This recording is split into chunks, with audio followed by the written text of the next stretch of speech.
Hi, this is Kirby Anderson. You know, each day we take on the tough issues and provide a biblical perspective to them. The topics we cover are wide-ranging: apologetics, theology, prophecy, creation and evolution, intelligent design, marriage, family, child-rearing, the millennial generation, trends in society, politics, economics, business, religious liberty, the Constitution, public policy, foreign policy, military policy, tensions in the Middle East, abortion, homosexuality, pornography, sexual ethics, media, technology, history, and America's godly heritage.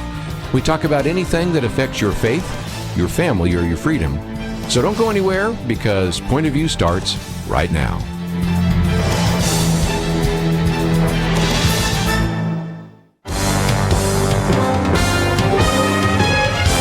Across America, live. This is Point of View.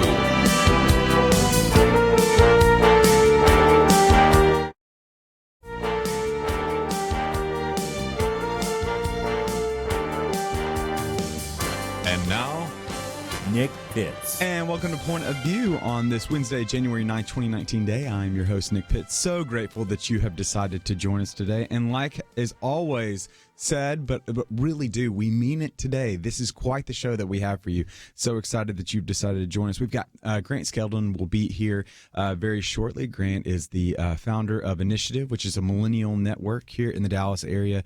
But really, Grant is just he's a wise individual that has a great insight on millennials and the relation, how we can relate to millennials, as well as millennials and the activation within the church. And so he'll be joining us because there's a article that has gone viral, one might be able to say, relative on BuzzFeed of all places. And so BuzzFeed released an article talking about the burnout generation being the millennial generation. And so looking forward to going back and forth with Grant. As you know, as typically the case with me, I like to be the devil's advocate, one might be able to say. And so I look forward to kind of going back and forth with him, kind of sharing some of the difficulties that I found with it. But when I was reading this article, which is available on our website at pointofview.net, there were so many instances whereby I was saying yes and amen to, but also there was also some glaring omissions that I thought could have been better expounded upon. So we'll talk a little bit about that, but then obviously we'll also be talking about the American Psychological Association has come out with how it is to relate, and as well as helping counselors to provide guidelines for what it means to be a man in today's culture. This has to say the least, this has caused quite a bit of stir. So we'll be looking over a little bit of that, as well as we'll be welcoming in studio Jonathan Ignatius Green kind of later on in the second hour. And so Jonathan has got a new project out called Social Animal, and really excited to be able to talk with him about that, specifically seeing the interaction between what our technology is doing and specifically social media is doing to the human experience. As those of you know, I am keenly aware of, and also a little bit read in on some of the research relative to what our mobile phones are doing to us, as well as kind of the reactions that's being caused by our kind of interactions with social media, everything from spikes in depression to suicide to this whole idea of, the fear of missing out, but even greater than that, the fear of being left out, which is something that many individuals aren't talking about. And so we'll be talking with Jonathan Ignatius a little bit about that. And then in the second hour, and what I'll talk about a little bit now, is what many people are talking about right now, the individual in California that was California police officials are looking for right now. He was caught licking a doorbell for 3 hours. Technology has caught an individual, one of those Nest things that you have, the cameras on the doorbell. He was literally licking the doorbell. I don't know how often he actually ringed it, but he was licking it, according to video footage, for 3 hours. No, now that's literally what happened. You can go to the Daily Briefing website, thebriefing.net, to find out more on that. But in all seriousness, we're going to be talking a little bit about President Trump. Last night, President Trump made the case for the humanitarian crisis, as he would say, specifically the border wall. He called it, quote, "This is a humanitarian crisis, a crisis of the heart and a crisis of the soul."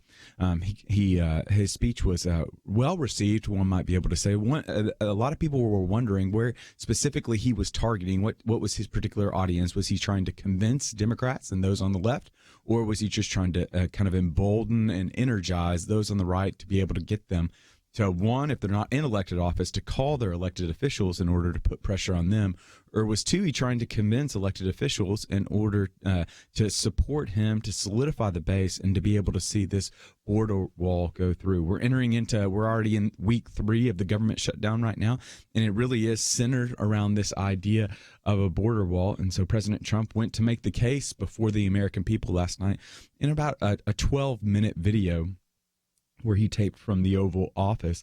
But what we also saw is that the leaders on the Democratic side, Speaker Pelosi, as well as Senator Schumer, who is the minority leader in the Senate, also had a chance to respond as well. And what they continue to offer is, quote, "The fact is President Trump has chosen to hold hostage critical services for health, safety, and well-being of the American people, and withheld paychecks of 800,000 innocent workers across the nation, many of them veterans." And then Pelosi went on to add, he promised to keep the government shut down for months or years, no matter whom it hurts. That's just plain wrong. I don't know about you, but I continued to think about the early 1990s movie, Field of Dreams, where Kevin Costner is reminded of, if you build it, he will come, which inevitably asks the question, should we build the wall? And so according to Democrats, there's not an urgent crisis on the southern border that demands building a wall, because we continue to hear is the impetus for the wall is a crisis. So what constitutes a crisis? Well, according to Democrats, there's no crisis. Therefore, there doesn't need to be a wall. Though 15 years ago, many of them supported in their votes funding to be able to fund border security. The number of illegal immigrants, Democrats point out, apprehended on the southern border has been declining for almost 20 years, from a high of 1.6 million in 2000 to approximately 400,000 last year. And then in the first half of the fiscal year of 2018, officials encountered only 6 immigrants at southern ports of entry whose names were on the federal government list of known or suspected terrorists. Kind of encapsulating the Democratic side, not from the elected officials, but is really kind of one of their individuals that's the leader in the press, one might be able to say, is an individual named Frank Bruni. Frank Bruni, writing in the New York Times, says, quote, "It's not really a wall that Trump is after, if indeed it ever was. It's a victory for victory's sake." But Republicans have a little bit of a different opinion. According to Republicans, a wall protects those on both sides. President Trump continued to say that a wall wasn't just beneficial for Americans, it was also beneficial for those that are trying to get into our country as well. He cited, quote, "In the last 2 years, ICE officers made 266,000 arrests of aliens with criminal records." One of the things that we also come to know, according to the Migration Policy Center, is between 60 and 80% of female migrants traveling through Mexico are raped along the way. And what we need to see is departing from the caricature that we sometimes think about, is we're seeing a significant departure from the past. Specifically, families and children, not single men, account for 60% of migrants today.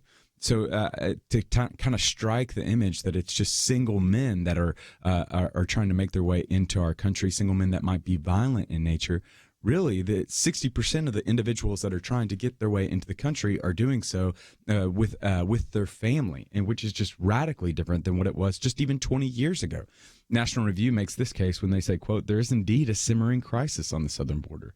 They go on to say, "An ongoing surge of minors and families from Central America that we are ill-equipped as a matter of law and resources to handle." Well, in the biblical narrative, what we know is Nehemiah built the wall and Joshua brought down a wall. We should strongly desire to protect our loved ones while feeling the urgency to show compassion to the ones God loves. I would encourage you all just to heed what it says in 1 Timothy 2, the idea to be able to pray for our leaders, because ironically, we're divided over a wall, but we're still a country united under God. I'd love to hear from you. And so your perspective on what happened last night. Did you take it to it fondly? Did you disagree with what President Trump said? We'd love to hear from you. You can call in at 800-351-1212. Again, that number is 800-351-1212. Or you can get on Facebook, facebook.com/pointofviewradio. Share your questions or comments, and what you share online, we'll share over air. And we'll be back right after this.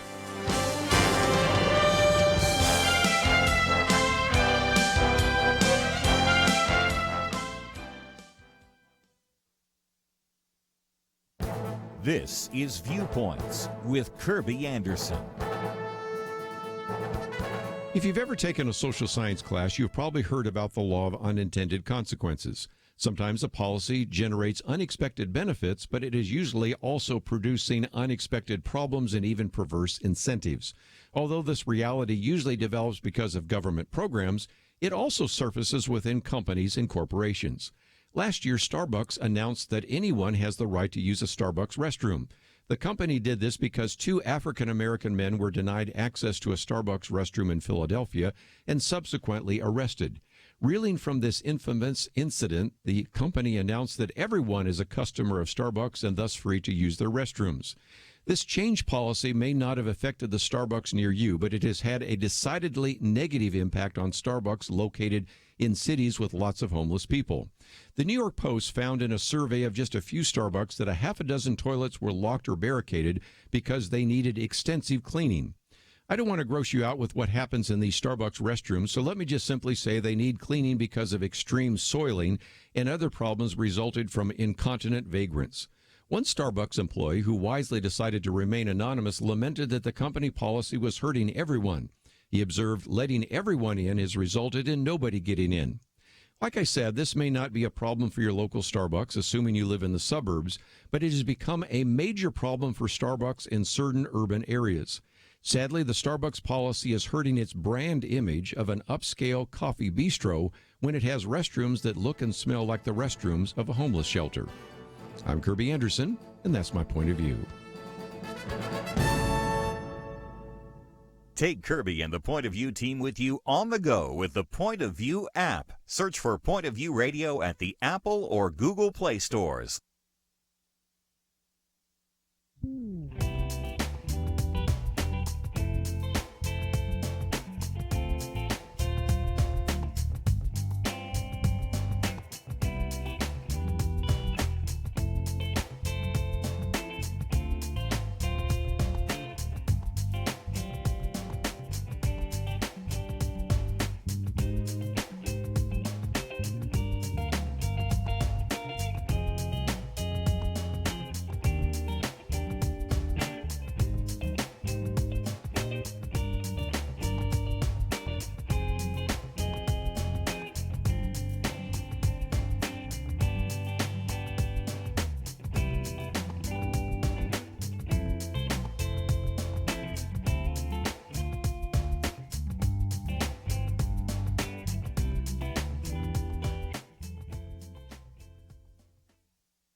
You're listening to Point of View, your listener-supported source for truth. And welcome back to Point of View. I'm your host, Nick Pitts. So grateful that you have decided to join us today on this Wednesday, January 9th, 2019 day. It's still difficult for me to say 2019. I always want to say 2018. I guess that'll probably work its way out of my system in July, and then I'll have to start anticipating and fretting over what's happening in January 2020.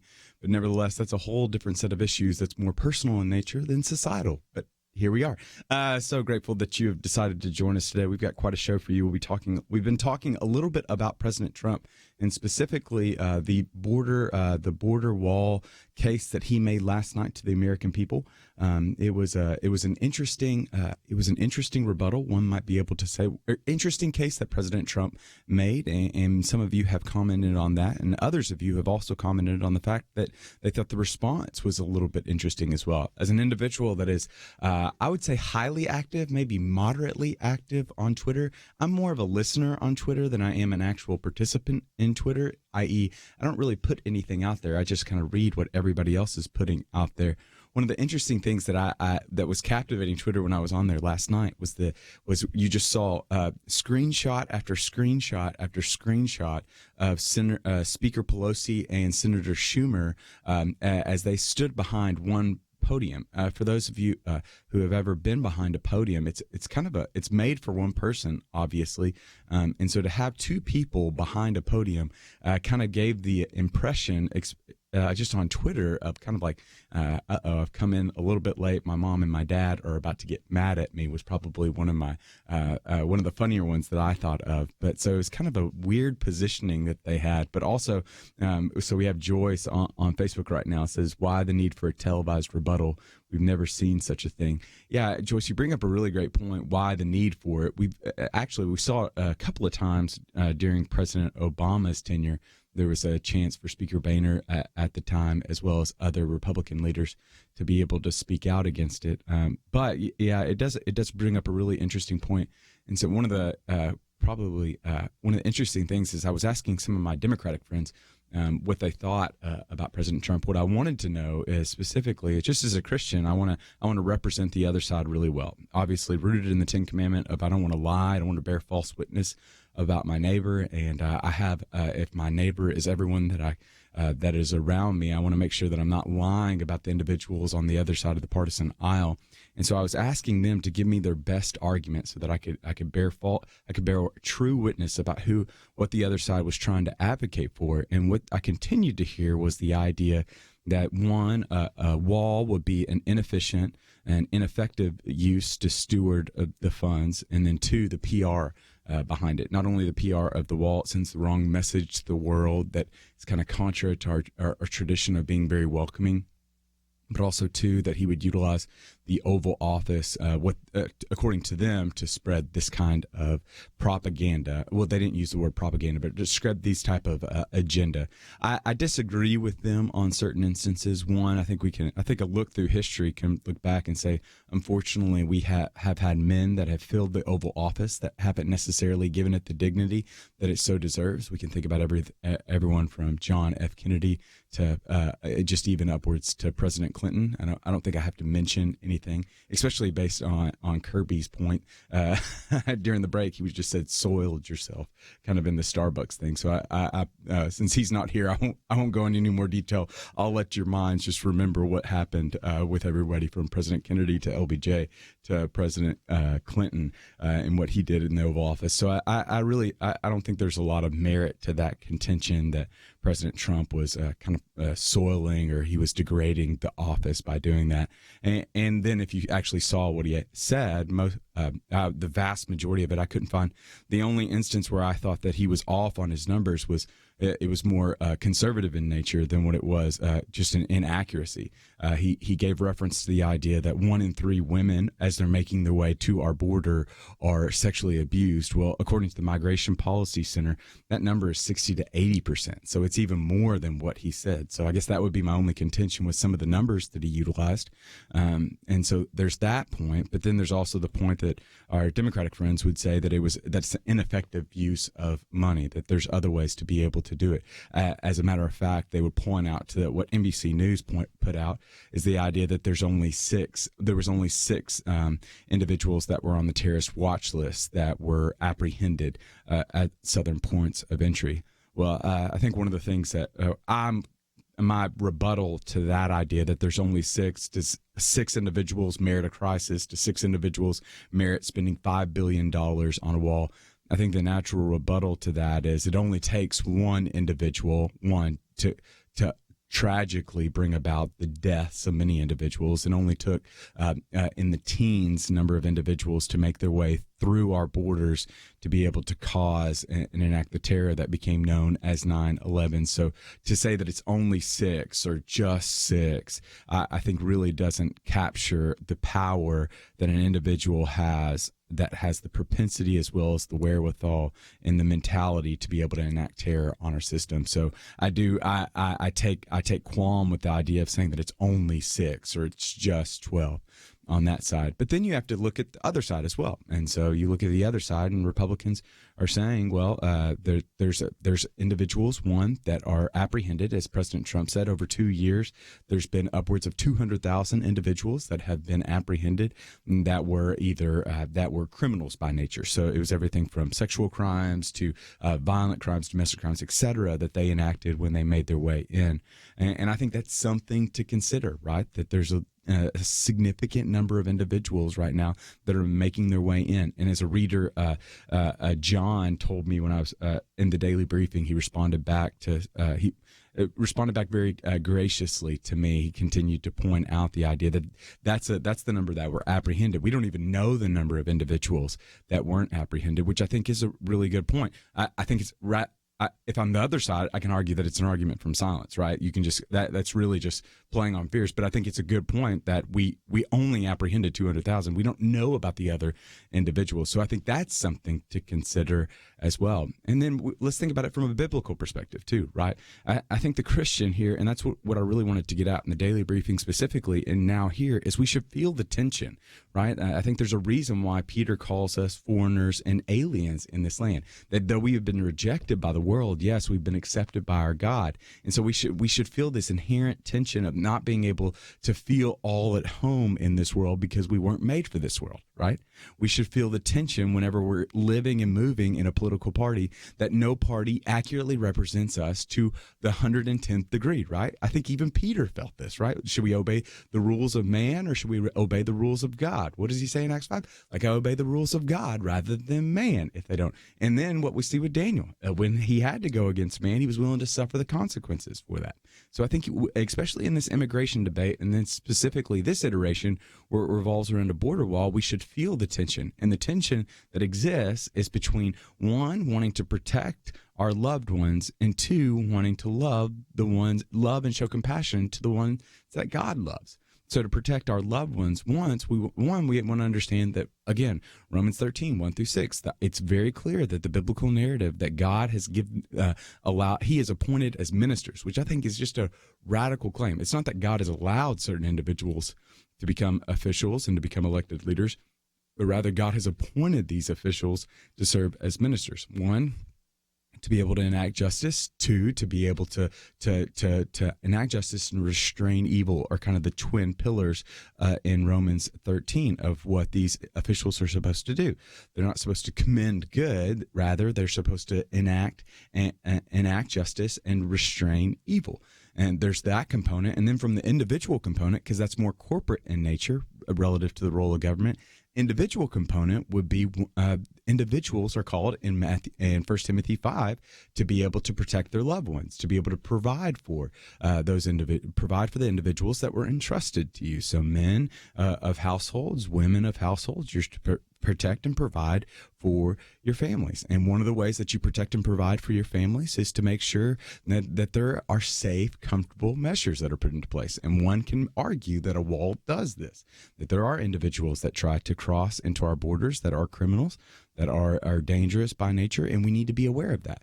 But then from the other side, you can't just live on that side. You also have to, you'd have to read the Bible blind to not be able to see that God has called us to be compassionate to the stranger and the foreigner. This goes all the way back to Exodus. You even see the remnants of this in Genesis with what Pharaoh does with Jacob and what Pharaoh does with Joseph. Like, we're seeing this instance where there's a compassion, there's generosity, there's kindness that's shown towards the stranger. And this stretches all the way up to Hebrews, one might be able to say. And so there's this tension that we're feeling right now between, one, we want to support borders, we want to protect our families and loved ones, and yes and amen, that we do need to have laws and we need to obey and heed those rules of law. But then two, we have to show compassion to the stranger. We have to be kind towards them and recognize that when we extend kindness towards them, we're also showing kindness towards our God. So we'd love to hear from you. Call in or get on Facebook, and we'll be back right after this. There is no more dangerous time than when things are going well. Remember Elijah on Mount Carmel? Fire came down. There was no doubt who was God, but what happened next? He went from amazing faith to a time of great fear and depression. Many Christians have been very thankful a certain Democratic candidate for president was not the one to nominate two replacements for the Supreme Court. But as with Elijah, times of great victory are also times of great danger. Moments like this are not the time to take it easy. This is not the time to let our guard down. This is a time to double down on our work in the community, to serve and pray and plan and invest in a better future. This is the time to join Point of View's Truth Team 360 to make sure today's promising gains are not lost tomorrow.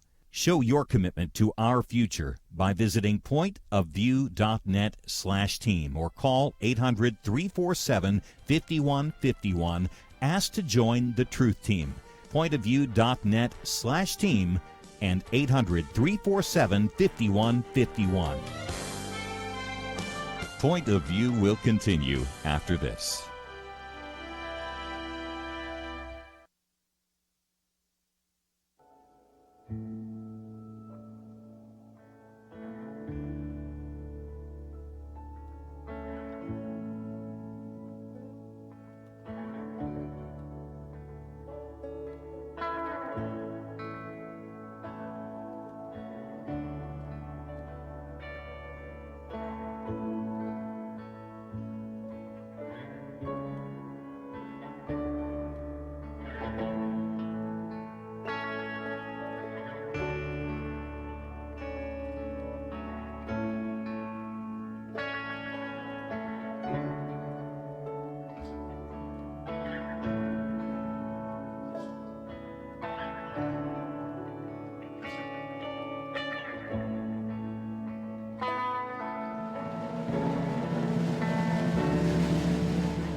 You are listening to Point of View.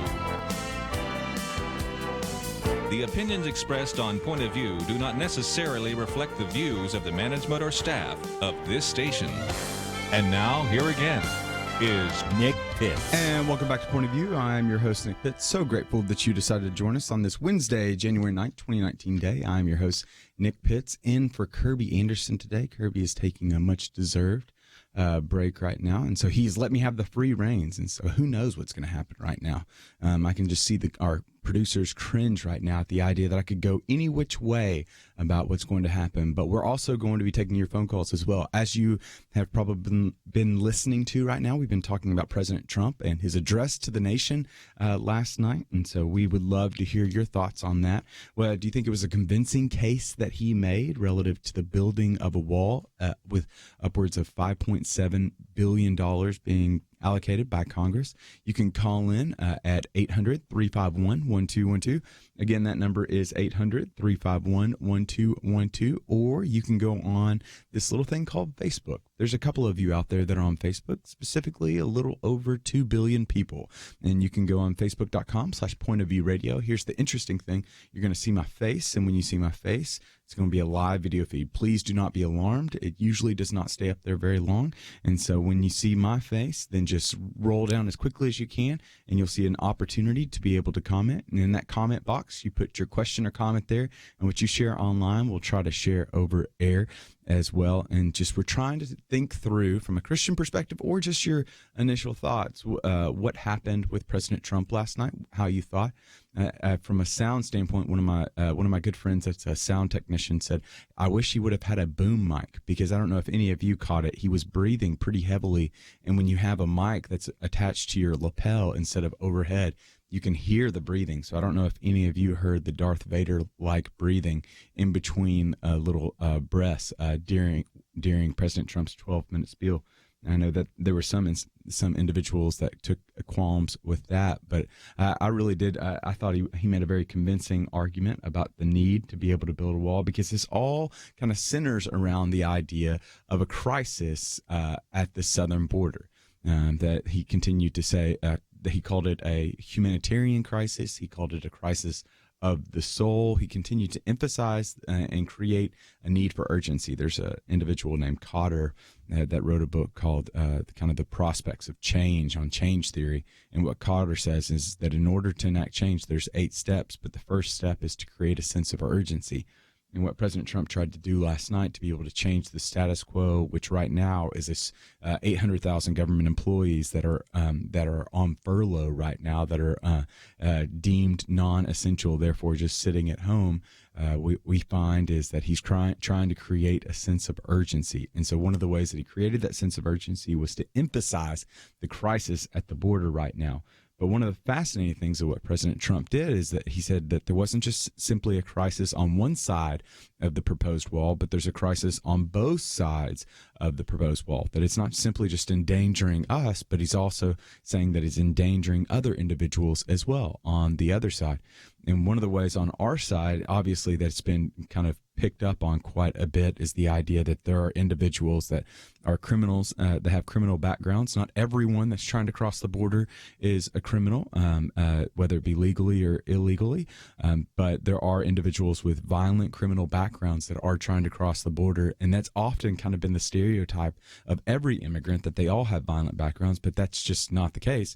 The research clearly bears out that even immigrants have a lower crime rate than individuals that are citizens here. And so I think there's that misconception that President Trump tried to persuade individuals on. But also, I think what's really important for us to understand, especially as Christians, and this is a really personal point in my own heart, is the idea that there are more children now that are trying to cross the border than there ever have been, one. And then two, many of these children, if not given kind of the stability of the rule of law down on the southern border, what we're finding is that traffickers are preying on these children. And not only are they preying on them, but many of them are successfully kidnapping some of these children and these young girls, and they're trafficking them into the realms of prostitution. Since this is our Dallas market primarily, there's also a market up in Minnesota as well. And in the Dallas market, one of the things that we're keenly aware of here in this border state of Texas is that there's upwards of 300,000 individuals that are trafficked through our state every year. There are 300,000 individuals. Catch that. 300,000 individuals. That's like filling Cowboy Stadium like 4 or 5 times. There are a significant number of individuals that are being trafficked right now. And what we know to be true, there's countless examples and stories and anecdotes and accounts on the border of children and young females that are being trafficked down on the border right now, which is something that we need to be keenly aware of. We also need to be keenly aware of the fact that that there are ICE officers over the last 2 years have made 266,000 arrests of immigrants with criminal records, as President Trump highlighted last year. That even this, I think this is one of the interesting things. It's really not interesting. It's a tragic thing that upwards of 60 to 80% of women that are traveling through Mexico, migrating through Mexico, are subject to rape right now. I think that's an alarming number. That's almost 2 out of every 3 women that are traveling through Mexico on their way to the border are being raped right now. That's unacceptable. That's unconscionable. That should prick the conscience, especially of a Christian, that something like that would be able to happen. Because again, this kind of it's such a different place down there right now. We have a preconceived notion of what's happening at the border right now, whether it be just all criminals, 1, all males, 2, all 3, all individuals that are throwing rocks. But what we're seeing down there, and what we need to be aware of, and the National Review does a really great job of being able to identify this, communicate this in their latest piece, is what they found, what the research clearly bears out, is that these primarily are children and young families that are making their way to the border. Upwards of 60%. So hear me, 60%. So it's not just individuals like these isolated men that are making their way to the border looking to enact terror. These are families that are making their way to the border, and they're not just traveling from Mexico, they're traveling through Mexico. Many of them coming from countries like Colombia, many of them coming from Guatemala and some of these other countries where they're trying to escape as well. And this is a very dangerous trek and journey that they're making right now, that 60 to 80% could be raped traveling through Mexico right now. And that's what leads National Review to call this a, quote, simmering crisis, an ongoing surge of minors and families from Central America that we are ill-equipped as a matter of law and resources to handle. Which I think one of the things that they do so well is they kind of open it up, that it's not simply just the need for us to build a wall to dust off our hands and then to say mission accomplished. The wall or any type of measure, what we need to understand is that there's a variety of measures that need to be put into place in order that, 1, we might be a safe and prosperous country, but also 2, to have a system that's just and equitable and right and true and good down on our southern border. 1, we need to be able to protect, to know that we know individuals that are making their way into our country, but then also 2, there's a variety of measures that we need to take as well to be able to figure out how do we create a fair system whereby individuals can get into our country, either on a permanent nature or on a temporary nature. We haven't even talked about, because all we've been talking about is the wall right now, we haven't even talked about e-verify measures right now for temporary workers that might try to come in, because after all, our economy is red hot right now. We have more job openings than we do individuals that are looking for jobs right now, and specifically, there are certain sectors of industry where they're leaving money on the table right now because they don't have enough workers. One of the sectors that I'm thinking about right now is that in farming right now, they're literally leaving crops in the ground, and it's just wasting away. It's that you're losing money because you don't have enough workers right now. And so that's something to be aware of, these e-verify measures. Another thing that we need to be aware of, especially here in Texas, I know our senators, Ted Cruz, has done a very good job of being a champion to this and a voice to this, is the need for more immigration judges down on the borders right now. There's numbers upwards of 400,000 individuals that are waiting for their immigration case to be heard because we simply don't have an adequate number of judges. That just can't be. We need more resources need to be put down there. And again, a part of that is a wall, or it can be a wall for certain individuals. Now, as some of you know, especially here in the Texas area, I've often said that I have a great affinity for what Representative Will Hurd has put forward of this idea of a smart wall. which would be more technological in nature rather than physical in barrier. The idea of utilizing drone technology as well as sensors to be able to account for individuals, one, that cross, and two, to be able to identify and apprehend those individuals that are crossing. I think that's a debate that should be had right now. Not only is it cost effective, but it also it's cost efficient, but also it's very effective as well. I think that's a conversation that we need to be having, but we're going to have to continue that conversation because I can see that we're coming up on a break right now. But I'd love to continue that conversation with you. What a great segue. So you can call in right now at 800-351-1212. Again, that number is 800-351-1212. Or you can go on Facebook, facebook.com/pointofviewradio, which you share online. I'll try to get to over air, but we'll be back right after this.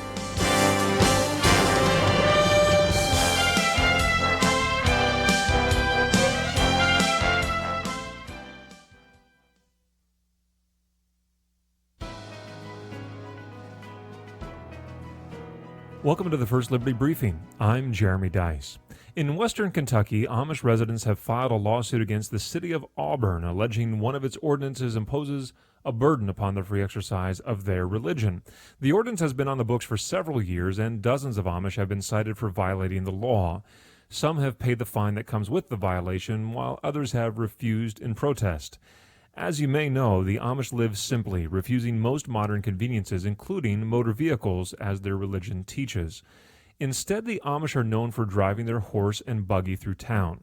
And where there are horses, there soon follows horse manure. So the city of Auburn passed an ordinance requiring that horses traveling through Auburn be fitted with a, let's just call it a manure collection system. The Amish believe that the ordinance is specifically targeting them and is therefore religious discrimination. This will be a very interesting case to watch. On the one hand, the ordinance in question has exceptions, so it is probably not a law generally applicable to everyone, which makes it more likely to be found in violation of the Constitution. On the other hand, the city has a compelling justification for the ordinance. Not only does manure stink, it takes a long time to degrade and transmits disease. Either way, it's an interesting lesson in how we balance religious liberty in America. To learn how First Liberty is protecting religious liberty for all Americans, visit firstliberty.org. I'm Kelly Shackelford, President and Chief Counsel of First Liberty Institute. Some people think our religious freedom will soon be gone, but that's not true. The fact is that First Liberty, a national network of America's top attorneys, is winning over 90% of our cases. We defend religious freedom for people like you. Go to firstliberty.org and read the exciting story. That's firstliberty.org.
Now, back to Point of View, your listener-supported source for truth.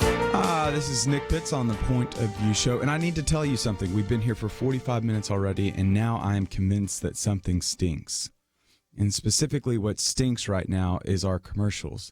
This is the second commercial in which we talked about something smelling. Jeremy Dice at First Liberty talked about these horses that are soiling themselves. And then Kirby in the first segment talked about the soiling that's happening at Starbucks. Something stinks around here, and I'm confused as to why I, on my day on the Millennial Round Table, am subject to this stinking that's happening. Is this a conspiracy? I see our people in the back that are laughing at this right now, but I think there's a conspiracy around to subjectively and possibly passively tell me that I stink right now. Is it so? We need you to comment. We need you to call in and tell the leadership here that I don't stink right now. Despite what Jeremy Dice is passive aggressively trying to tell me, Kirby also is telling me through his Starbucks PSA right now that I don't stink, one might be able to say. But nevertheless, that was a tangent. I'll stop beating the horse that Jeremy was trying to defend in their First Liberty ad, and we'll get to more of the show. And so what we'll do now is we're going to depart a little bit from President Trump and the border wall. We'll catch back up with that during the first hour, the next hour rather, I should say. And we're going to go to the lightning round. This is my favorite part, and this is something I love to do when it's just me in here being able to talk with you, is this idea that we can just run through some of the social science surveys, because I think they're so fascinating into the human experiment and how we live and move and have our being. But nevertheless, AOL highlighted earlier this week about the studies showing that the long list of benefits for the individuals that are participating in what's known as dry January. Have you heard of this? Dry January? Strawberry wine? No thanks, Deanna Carter. Apparently, David Lee Murphy won't be the only one with a little bit of dust on the bottle. Now, there are individuals that are having what's known as a dry January. This is going without alcohol for the first month of the year, all in an effort to kind of the whole mantra of New Year, New Me. According to a study done at the University of Sussex, cutting booze out for just 31 days improved participants' energy, sleeping habits, and relationship with alcohol, and more. Not only did they find that the simple act of taking a month off alcohol helps people drink less in the long term, by August, people are reporting one extra dry day per week. What's fascinating is last year, 3.1 million people responded that they took part in dry January in the UK. Of those that took part, 88% reported saving money, 71% reported sleeping better, 58% lost weight. Now, the story is a little bit different here in the land of the free and the home of the brave. Over the past 10 years, alcohol consumption has risen here in the U.S. 10 years ago, 65% of the American populace said that they participate and they indulge in alcoholic beverages. That number has jumped up to today, 73% of the adult population. Around 30 million American adults binge drink, which entails consuming 4 or more drinks at least once a week, according to a study published last year. Christians are divided like a fraction over alcohol, the issue. Those that abstain point out that wine in biblical times was more like grape juice. Viewing alcohol as a stumbling block, they argue that for the sake of your brother and sister, you should not partake, citing verses such as Proverbs 21, 21, 17, 1 Timothy 3:8, Titus 2:3, 1 Corinthians 8:9, etc. But then on the other side of the aisle, some have no problem with drinking alcohol in moderation. As a symbol of joy, as is what it appears in Amos and then reiterated in John 2, alcohol has a celebratory root and also a healing effect, kind of thinking through 1 Timothy 5:23 and Psalm 104, 14 and 15. For many, dry January is a monthly occurrence. But for others, dry January is an unfathomable task. If you can't imagine going without alcohol, you might be missing out on something greater. And so we have that research that came out. But then there was other research as well that I thought was very fascinating for our purposes. And it kind of moves around this idea of bad moods, right?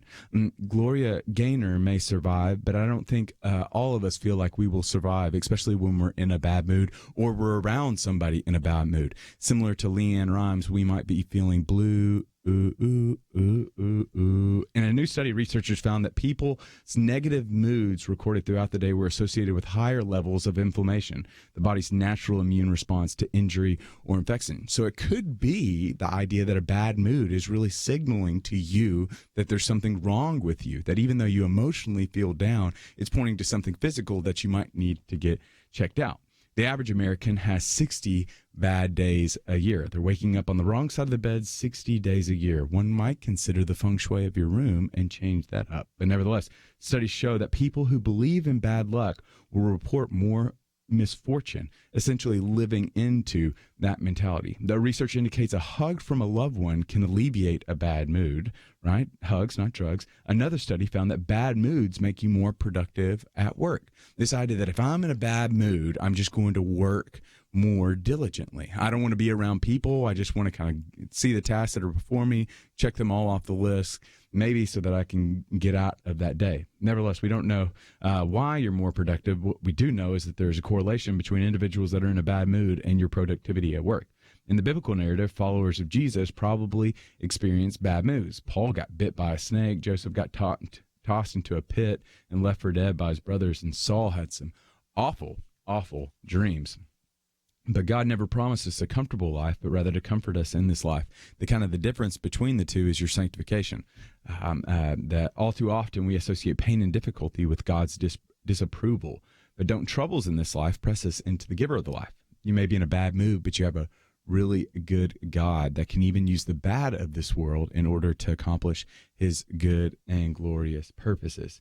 And now for our final story, it's a little bit more of something that's pretty touching right now that I want to kind of get to, because it's something that I think that many of you might be able to resonate with. It's the idea of holding on to healthy grudges, according to the New York Times. And so, Baby Hold On to Me, Eddie Money sings it, and grudges ask it of us.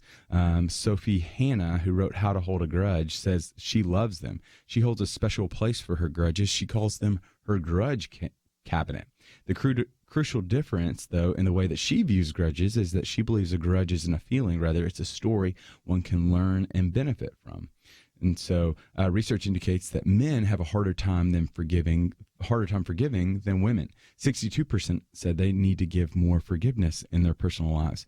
A study out of Johns Hopkins found that people who hold grudges are more likely to experience severe depression and post-traumatic stress disorder. A Berkeley study found that when people recalled a grudge, blood pressure spiked. When we fail to free others from the pain they caused us, we'll hold ourselves captive to the pain that hurt us. This article, I would say that Sophie wrongly contends that the only way to learn from a grudge is to hold on to a grudge. And I kind of think back, is it not possible to learn from it while you let it go, similar to Elsa, let it go. I'm going to walk right up. Never mind. It isn't that the beauty of Jean Valjean, right? And Les Mis, the idea that the bishop not refusing to hold a grudge and make sure that Jean Valjean experiences the penalties due to him for stealing the silver from the priest. Rather, the bishop forgives him, and in turn, we see Jean Valjean's life change, as well as just assume that the bishop's life changed as well. Henry Nouwen put it well. He said, "Forgiveness is the name of love practiced among people who love poorly. We need to forgive and be forgiven every day, every hour, increasingly." And that has been your lightning round. And hopefully that didn't stink like our commercials did. And so we will be back right after this, but we want to turn your attention to our Facebook page, facebook.com/pointofviewradio. You can share a question or comment there. Again, we're going to be taking account of some of you individuals out there that potentially might want to say that Nick Pitts doesn't stink, Point of View doesn't stink. Be sure to let us know on our Facebook page, or you can call in 800-351-1212. When we get back, we're going to talk a little bit more about President Trump's address to the nation and a little bit more. And we'll be back right after this. Why should you become a partner with Point of View Radio? Because for decades, this team has made a significant difference in lives and communities across the nation. Because America is dying for lack of biblical wisdom about life and culture. You should give because your gift will make possible cutting-edge information on issues that matter, information you won't hear anywhere else. Why? Because your gift will change lives, because you'll influence our culture with biblical truth, and because you can make a difference for the future. Our nation needs a truth team very badly. Support Point of View Radio today at pointofview.net. Click on Join the Truth Team and choose your level of support. Pointofview.net, or call 800-347-5151, 800-347-5151, or mail that first donation to Point of View, Box 30, Dallas, Texas 75221, Box 30, Dallas 75221. Point of View will continue after this.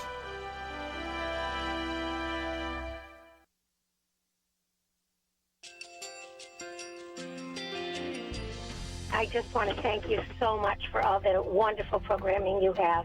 You're just absolutely fantastic. I recently started listening to Point of View, and I really found it interesting because of the different subjects you cover. Thank you for that. I really appreciate everything that you do in keeping us informed. Thank you, Kirby, for everything that you have been doing. I appreciate all the work that you're doing, advocating for the Word of God. Thank you so much. Point of View, I think, is absolutely necessary because it's a Christian perspective, a biblical worldview perspective, and receive very current, up-to-date information about what is really going on, week to week in our culture, which is changing so rapidly, and yet it's morally sliding backwards. Yeah, I'm just, first of all, I thank you guys. Y'all's program is wonderful, and enjoy it every day. I learn so much every time I listen to it. Point of View Radio Talk Show.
Hi, this is Kirby Anderson. Each day we take on the tough issues and provide a biblical perspective to them. The topics we cover are wide-ranging.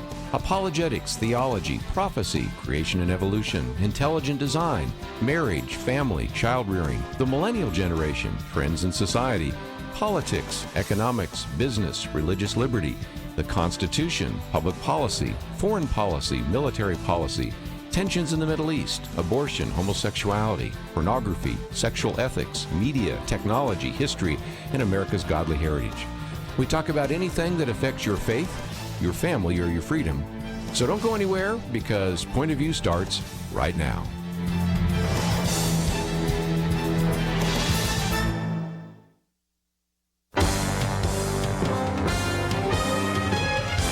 Across America, live. This is Point of View.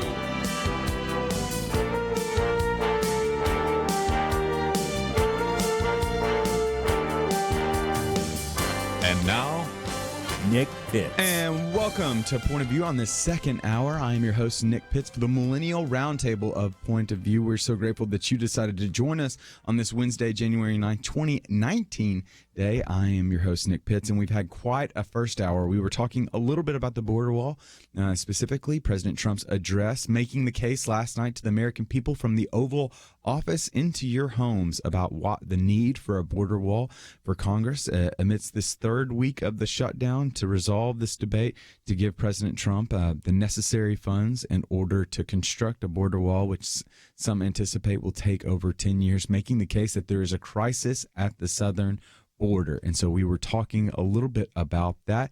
And then we also took some time to talk about some other things as well. So specifically the science behind bad moods and how certain individuals just are, that bad moods might actually be a good thing for us, that individuals, an average American has around 60 bad moods a day. Talked a little bit about what's known as dry January, hashtag New Year, New Me. Many individuals are participating in what's known as dry January, which is abstaining from alcohol during the month of January. Talked about some of the health benefits of that and the biblical perspectives around that as well. And then we also took some of your phone calls and questions as well, and we will continue to do that. And so you can call in at 800-351-1212. Again, that number is 800-351-1212, or you can log over on Facebook, facebook.com/Point of View Radio. We'll be talking and specifically gearing our conversation for the first 30 minutes around President Trump and the case that he made last night for the urgency and the crisis that's happening down at the southern border and the need for a border wall. And so we're going to weigh that out a little bit. And then in the second hour, or in the second part of the hour, we will welcome Jonathan Ignatius Green, who is a writer and director and has a new project out called Social Animals, a new film out called Social Animals, around this idea of living kids in the digital age and what technology is doing to us and how it's shaping us in ways that we might not even suspect it. And so we'll be talking with him in the latter part of this hour. But let's go ahead and let's go to President Trump, shall we? So last night, President Trump from the Oval Office to your living rooms made the case for what he called the border situation a crisis of the soul. He said, quote, "This is a humanitarian crisis, a crisis of the heart, a crisis of the soul." He added that the federal government remains, quote, "shut down for one reason and one reason only, because Democrats will not fund border security." And so he began to lay out an argument that cited statistics as well as made a moral case as well for the need of a border wall not simply just being for the benefits of the citizens within the homeland, but also for immigrants that are awaiting and making their way to the U.S. to be able to apply for citizenship or asylum, et cetera, et cetera. But following after President Trump's 12-minute talk that he gave from the Oval Office, Speaker Nancy Pelosi, as well as Senator Chuck Schumer from New York, who's the minority leader for the Democrats in the Senate, gave a joint response to him. They shared one podium, and two of them were behind this podium, and they said, quote, "The fact is, President Trump has chosen to hold hostage critical services for the health, safety, and well-being of the American people and withhold paychecks of 800,000 innocent workers across the nations, many of them veterans." Speaker Pelosi continued, and she said he promised to keep the government shut down for months or years, no matter whom it hurts. And that's just plain wrong. And so what the Democrats did, whereas President Trump said the border wall would be good, not only for to protect the citizens within our country, but also those that are trying to make our way to the country. Speaker Pelosi, as well as Minority Leader Chuck Schumer, made the case that a border wall not only was morally wrong simply because it entailed that Democrats weren't going to nudge, and it entailed keeping 800,000 government employees right now that are not going to receive paychecks because the government is shut down, but also made the case that it's unnecessary as well. And so I decided during the daily briefing, we went back and forth and tried to understand from the Democratic perspective as well as from the Republicans' perspective the case for this, because at the very core of this, the impetus for the wall is a crisis, and what constitutes a crisis. And so as Christians, we want to be keenly aware to, one, not bear false witness about our neighbor, and then two, the need for us to be able to speak truth, because we believe it to be true that the truth sets you free. So according to Democrats, there's not an urgent crisis on the southern border that demands building a wall. And what they use statistics such as the number of illegal immigrants apprehended on the southern border has been declining for almost 20 years, from a high of 1.6 million in 2000 to approximately 400,000 last year. In the first half of the fiscal year 2018, officials encountered only 6 immigrants at the southern ports of entry whose names were on the federal government list of known or suspected terrorists. Frank Bruni really channeled and represented the Democratic side from the New York Times this morning. He says it's not really a wall that Trump is after. If indeed it ever was, it's a victory for victory's sake. And so the rebuttal to that would be 2 points, rather. What the Democrats are saying is that there's less individuals that are being apprehended at southern points of entry, and then 2, only 6 individuals have been known to be on the terrorist watch list. Well, the rebuttals to that, I think, are very clear. One, that any individual that's crossing the border is an outlaw, and there's a need for us to be able, one, to know account of who's crossing into our country and who's making their way into our country, but also 2, to be able to set up a system whereby individuals can equitably and justly enter our system, so that those that are waiting in the immigration line might find the fairness and equitability of them waiting in that line. And the second point about the idea, and the NBC News has run with this pretty significantly, and they've put this little modifier in front of it. They highlight the fact that in the first half of the fiscal year 2018, officials encountered only 6 immigrants at southern points of entry whose names were on the federal government list of known or suspected terrorists. This idea of it's only or just. Well, if we remember correctly, it was only 12 or it was only 18 individuals during 9/11 that just happened, or 19 individuals that just happened to make their way into our country as well and enact terror upon thousands. And so I am not swayed by the idea that there's just only 6 individuals. One individual is one too many. And so Republicans responded. Obviously, the champion of their response and the spokesperson for their response was the president. And what he argued is a wall protects those on both sides of it. As President Trump cited, in the last 2 years, ICE officers made 266,000 apprehensions of what he said, quote, aliens with criminal records. Went on to highlight the idea that between 60 and 80% of female migrants traveling through Mexico are raped along the way. And then also a departure from that. So not only do you have a growing number of individuals that are apprehended after they cross into our country illegally, but then you have individuals that are traveling through Mexico that are raped along the way. So we see the dangers of that.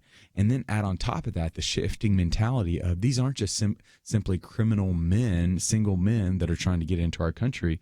It's a radical departure whereby these are families. And so Migration Policy Institute cited a study that found that 60% rather of the individuals that are trying to get in are families in nature. So this is really that's why he calls it a humanitarian crisis. But we're coming up on a break right now, and we'd love to hear from you. So you can call in at 800-351-1212, 800-351-1212. What do you think of President Trump's speech from the Oval Office yesterday? You can call in, or you can go on Facebook, facebook.com/pointofviewradio. You can share your questions or comments on there, and what you share online, we'll try to share over air as well. But we'll be back right after this.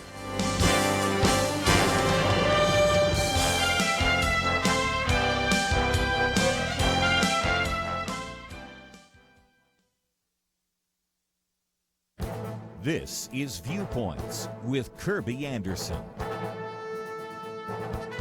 If you've ever taken a social science class, you've probably heard about the law of unintended consequences. Sometimes a policy generates unexpected benefits, but it is usually also producing unexpected problems and even perverse incentives. Although this reality usually develops because of government programs, it also surfaces within companies and corporations. Last year, Starbucks announced that anyone has the right to use a Starbucks restroom.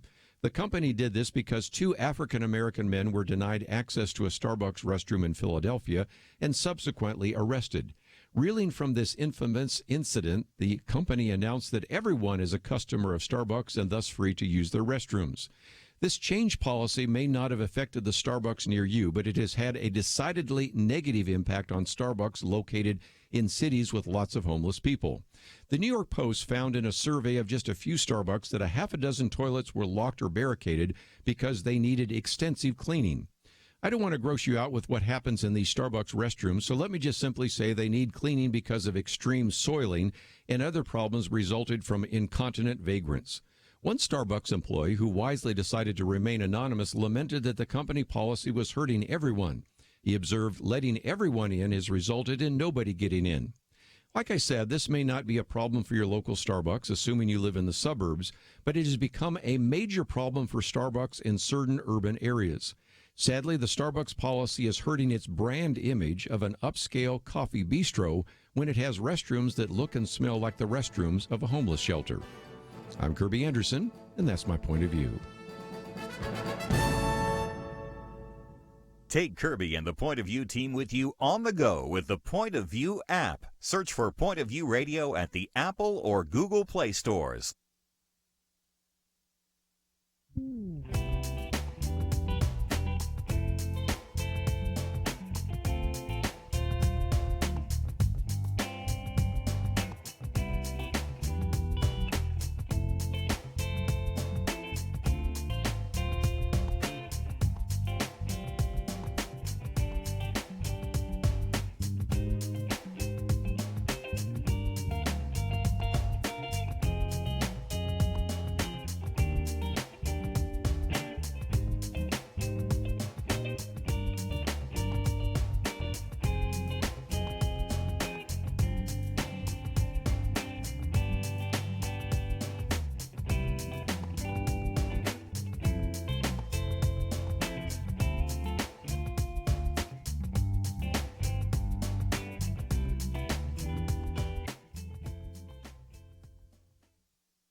You're listening to Point of View, your listener-supported source for truth. Welcome back to Point of View. I'm your host, Nick Pitts. On this January 9th, 2019 day, I am so grateful that you have decided to join us. We've been talking a little bit about President Trump, the border wall, and the case that he made from the Oval Office yesterday. There's a couple of you that called in, and so we'll be getting to your phone calls. But I need to take a little bit of liberty, a host liberty, we'll call it, right now, and to be able to address some of the commercials that are going on during the break right now. I did this during the first hour, and I know we've got a national audience right now, more of a national audience, so I need to address this during the second hour because I need you to know in 2 commercial breaks, you are going to hear Jeremy Dice of First Liberty. He is going to be talking as well about soiling. And so specifically, if you were still paying attention during the first commercial break, you heard Kirby Anderson talk about Starbucks and the idea of them having to clean up bathrooms because they were soiling. And then in the third commercial break, you're going to hear Jeremy Dice of First Liberty talk about a case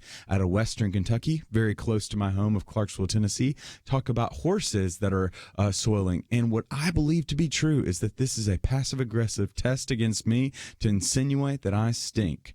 And so I need our listeners to know that I do not stink, but I need you to continue to pay attention as follow along with us as we talk about the Trump border wall and the case that he made from the White House, or the President Trump. I want to give respect where respect is due.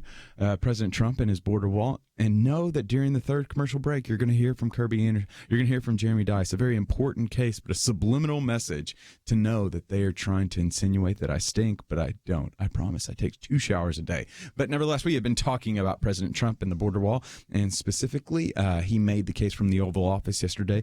Democrats are saying that there's no need for a border wall. Republicans are saying there's a great need for a border wall. Democrats are utilizing statistics such as pointing out the fact that the number of illegal immigrants apprehended on the southern border has been declining for almost 20 years, down to just last year, around 400,000. Which is in 2000, it was 1.6 million, and only 6 immigrants on the terrorist watch list were apprehended at the southern border during the first half of 2018. Frank Bruni of the New York Times says that this isn't about security. This is just about appearances. It's a victory for victory's sake, is what the Democrat Frank Bruni says in the New York Times this morning. Republicans on the other side point to the fact that not only does this bring about safety within the borders, but it also provides safety as well to those outside the borders, pointing to statistics such as that 68% of female migrants are migrating or are raped on their way to our country in Mexico. And then also ICE officers apprehended 266,000 arrests over the past 2 years of aliens with criminal records, is what President Trump said. And so what are we to think of this? Well, I would love to hear from you. We'd love to hear your point of view. So you can call in at 800-351-1212. Again, that number is 800-351-1212. And you can call in, but also you can log on Facebook, facebook.com/Point of View Radio, which you share online. We'll try to get to over air as well. And so you can leave a question or comment right underneath that live video box. And so scroll down very quickly so you don't have to see me. See that question box, type in your question, and then we'll get to your ability to be able to share that comment or question online as well. And so let's jump on the phone line, shall we? We have Anita right now in Texas right now. Anita, are you there? Yes, thank you for your program. I just have a short comment. I think that we need to consider that just because they only caught 6 people on the list at the border, how many got across? And just 6, if just 6 got across the border that they don't know about, how many people will they recruit when they get here to do terrorist activities? Yeah. And the other thing is there are also people that aren't on the list that are coming across. And so we need a wall. We need to be able to, other countries don't let this happen. We need protection. Yes, ma'am. Yeah, Anita. That's all my comments. Yeah, thank you so much, Anita. And I've greatly benefited from going back and forth with some of my friends that differ from me on this, and I think you bring up a couple of great points. And so the first is that there's just 6 that were on the southern border wall. I completely agree that 1 is one too many. I think we can all agree with that, of the idea that if there is one individual that crosses, there needs to be measures to be able to keep us safe, because all it takes is one to be able to enact terror, a significant amount of terror, which we saw on 9/11, which we continue to see ripple out across the world in tragic news story after tragic news story everywhere from Turkey to France right now. We need to be cautious and we need to be aware of that. One of the things that I always want to point out is the fact that, yes, only 6 were apprehended when they were coming through the southern border. How are the others? Well, if we look back to 9/11, the looming tower documents this very clearly in the book, is the idea that they came in through our airports, right? And so what security measures do we need to take to make sure that individuals that are making their way from foreign countries through our airports, how can we keep account of those individuals as well? I think that's something worthy of merit. I mean, I know if any of our listeners have traveled to Israel, you're keenly aware of how the security measures that Israeli officials put into place to make sure they not only know who's coming in, but also how you're getting out as well. You have to go specifically, I'm thinking about Newark Airport in New Jersey. They literally have, you can get in through obvious normal protocol through TSA agents to the Newark Airport, but then when you go to the actual security gate to go to Tel Aviv, you have to go through a whole other level of security to be able to get past Israeli officials, which I think is something worthy of consideration. If the true goal is to make sure that there is no terrorists that get into our country, or individuals, that tries to cause harm, terror, or enact evil, then I think we need to take measures that not only are dealing on the southern border, but also how other ways as well that they're trying to get in through our country, whether by land, whether by air, whether by sea. So I completely agree with you on that.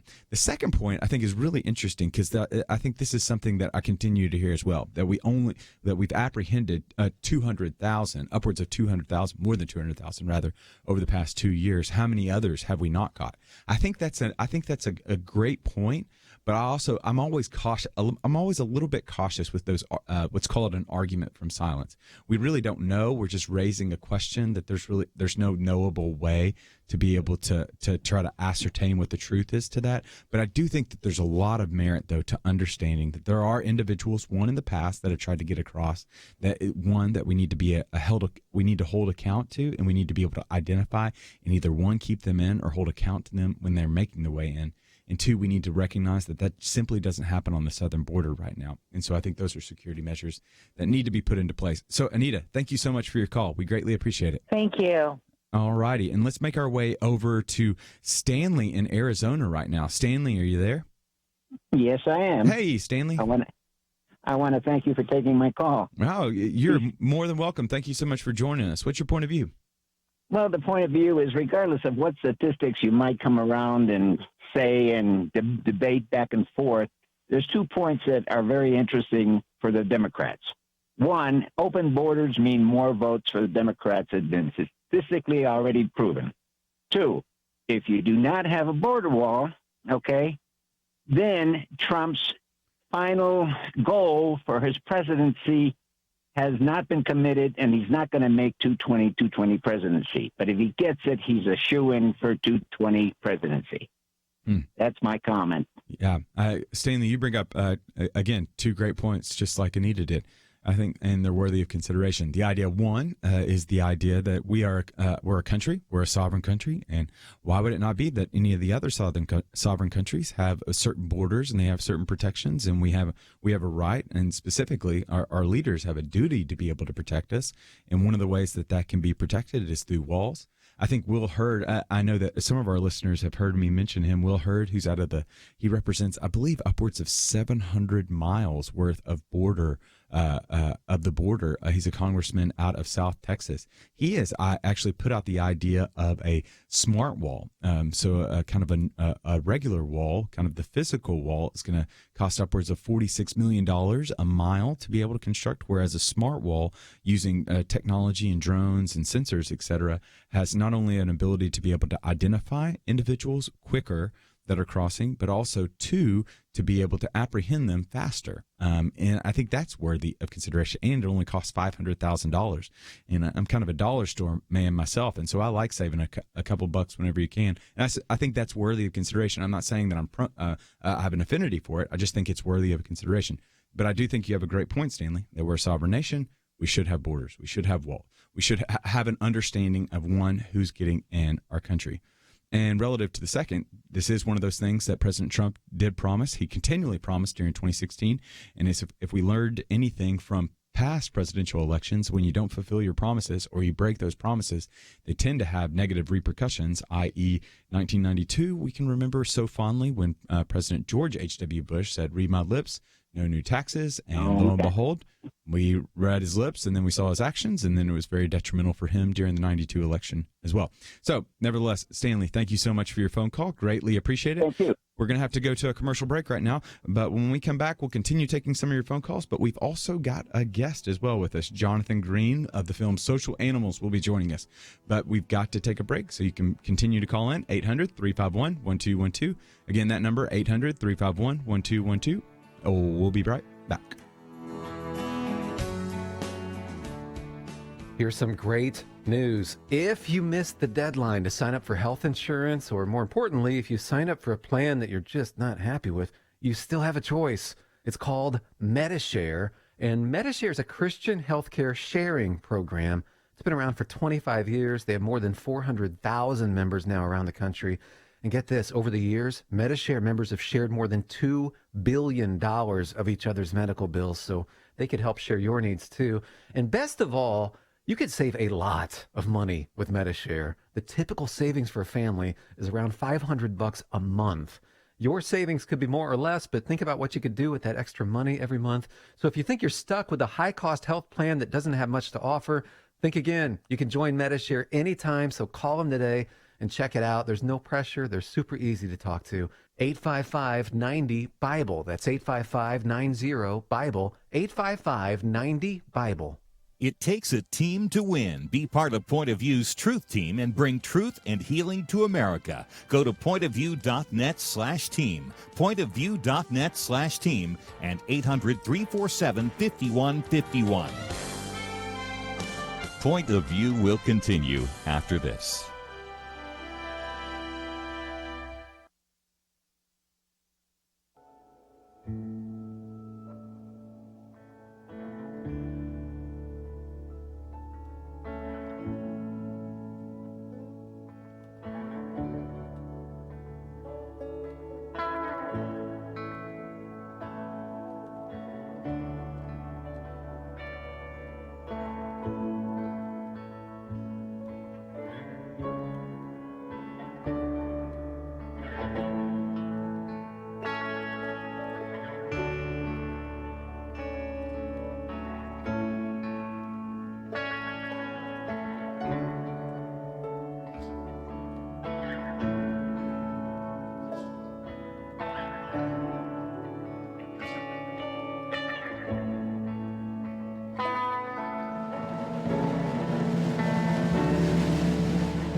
You are listening to Point of View. The opinions expressed on Point of View do not necessarily reflect the views of the management or staff of this station. And now, here again is Nick Pitts. And welcome back to Point of View. I'm your host, Nick Pitts. On this January 9, 2019 day, I'm so grateful that you have decided to join us today. We have been talking a little bit about President Trump and the case that he made from the Oval Office to your home about the need for a border wall. But we're going to transition here for a little bit for the next 30 minutes and talk with, over the phone, we have Jonathan Ignatius Green, who has just now released a new project called Social Animals. He's a partner at the content agency Conscious Minds. Jonathan writes and directs commercials and branded content for brands like Nike, Uber, Red Bull, Snapchat. Social Animals, Green's first feature documentary, premiered in competition at the 2018 South by Southwest Film Festival. The Verge called the film a nuanced and judgment-free look at kids in the digital age. Jonathan, how are you today? I'm great. How are you? Great to have you on, man. I'm so excited. When I watched the trailer, I was so struck by this film that you just released. And so, tell us a little bit about this film that you've just released called Social Animals. I know that it's received quite a bit of praise by South by Southwest, and also to a certain degree, even though it's talking about the social experiment, especially on social media, it's causing a little bit of talk on social media as well. Yeah, we have, as you mentioned in your setup there, I'm a partner at a content agency, which is basically a marketing firm, and we do a lot of work for brands, and a lot of the work that we've done for brands on social media, like on Instagram, is actually targeted towards teenagers. And then around the time I started making this film, my son was also about to become a teenager, and we just started asking these questions like, what is life like for this next generation that's only known a world where you are constantly taking pictures and sharing them as this like basic tool of navigating your social sphere, navigating junior high and high school, and kind of set out on making this project that would hopefully in a very even-handed way just observe what life is like for this generation. And the response to the film has been really positive, and in a number of venues, and we were super excited, obviously, to premiere the film at South by Southwest. That's phenomenal. And so part of the film, or not part of the film largely centers around three different types of individuals. Share with our audience a little bit about those three individuals, because it's not simply just your average teenager that the individual is going to follow. It really is like three different genres almost.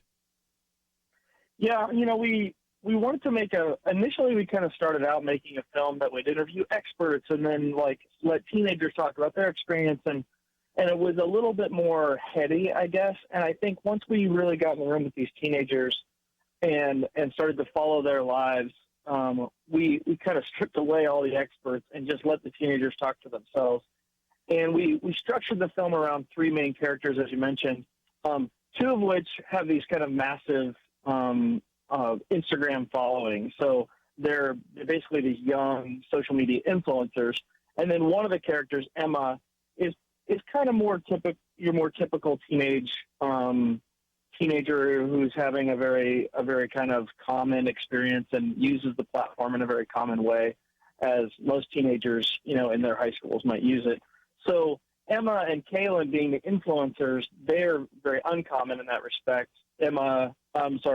Kaylin having close to 500,000 followers at the time we started filming with her, and then Hamza, who grew up in the projects in Queens, who's now a professional commercial photographer. He had under 200,000. Now he has more when we started filming with him, and so we're kind of looking at, for those two influencers, we were really looking at what it's like to kind of become a brand as you're becoming an adult, and what are some of the trappings and challenges of that, and what is it like to kind of live your life publicly on this platform. Yeah, so one of those individuals, the aspiring swimsuit model, I think that's one of the fascinating things, because if I would have told my papaw that you can make a living off of simply just posting on this social media site where individuals kind of are characterized popularly and kind of degradingly to a certain degree by just taking pictures of your food, that you can make a very good living off being a social media influencer.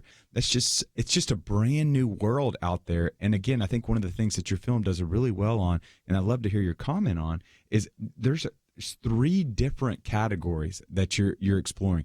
The experience for Emma, it's a Midwestern girl that really is just kind of using it just to interact with her friends, is radically different than Jonathan, who's this daredevil photographer that's willing to go to great lengths to be able to capture these images that have the propensity to get quite a bit of publicity. Yeah, absolutely. I mean, they're certainly all using the platform in different ways, yet at the same time, there's kind of a core similarity to what they're doing. I mean, Emma, while her audience, so to speak, is much less, it's just a few hundred kids in her high school, and Hamza's audience is, tens of thousands of people, hundreds of thousands of people, as is Kaylin's. The behaviors are kind of similar. Like, Emma is more or less marketing her life to her smaller group of friends at her high school in a way that Kaylin is marketing her life and herself and her self-image to hundreds of thousands of young ladies all across the United States and young men.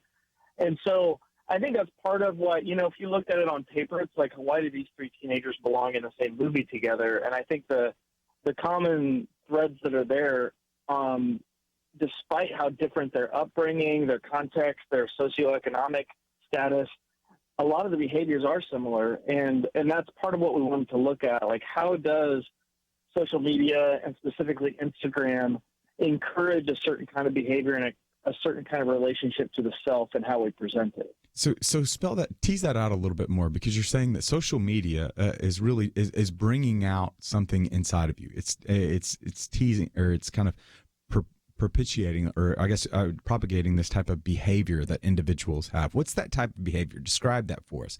What are some of the characteristics that we can look for, or maybe our listeners can really look for in maybe their kids or other individuals that they're seeing?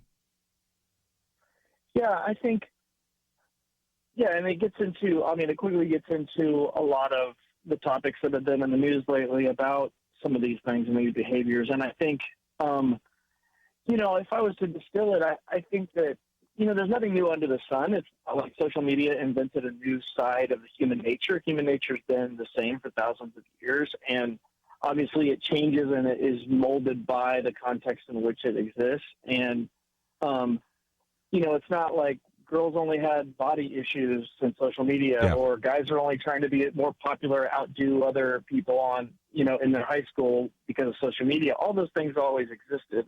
I think the thing that does the behavior that we do see a lot on social media that is a constant is this idea of comparison and competition, as well as kind of this experimentation with the shape and the presentation of the self.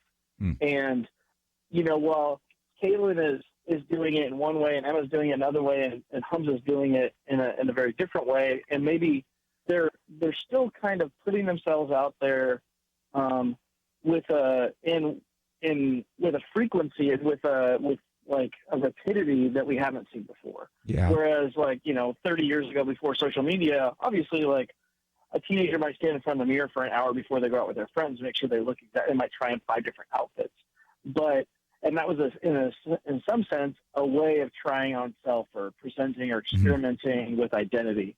But now it's happening with the digital self. It's happening, hundreds, if not thousands of times a day. They're getting feedback on how their experiment or their presentation of self is being received. And it's a very binary thing. Like, is it getting a like? Is it not? Is it getting a following? Is it not? And I think what has happened is it's kind of created this, to use a philosophical kind of framework, it's created like a commodification of self. We start to see ourselves as commodities that are being exchanged on this platform. And is our exchange successful in this very numbers way, or is it not successful? What's our Wall Street stock price in the popularity sphere that we're in? And now we have this tool to kind of judge and measure that. Yeah, I think, and again, I think one of the ways that's so fascinating, so some of the research is just so interesting relative to what we're even seeing, this uptick in the number of individuals that are considering and getting plastic surgery that are even younger in nature, right? Like that plastic surgery among men is even skyrocketing right now, because what they've found is that a selfie has an ability to make the nose look larger. And so the nose is one of the primary objects that individuals in plastic surgery, so plastic surgeons, are starting to have to hone in on, because they see that the selfie has caused this market of a market increase of individuals that want to get plastic surgery. But not only that, we're starting to see, again, some of the behaviors that are kind of spinning off from this is everything from higher rates of depression, lower rates of being able to connect with one another. So even though we are connected, we are disconnected. But so it's just very fascinating research. Multiple more questions, because the biggest question that I have is this a positive thing or is it a negative thing? But before you answer that, we're going to have to take a break. But when we come back from the break, we're going to continue talking with Jonathan Green, who has the film out, Social Animals. You can find out more about that film on our website, pointofview.net. But we'll be back with Jonathan Green right after this.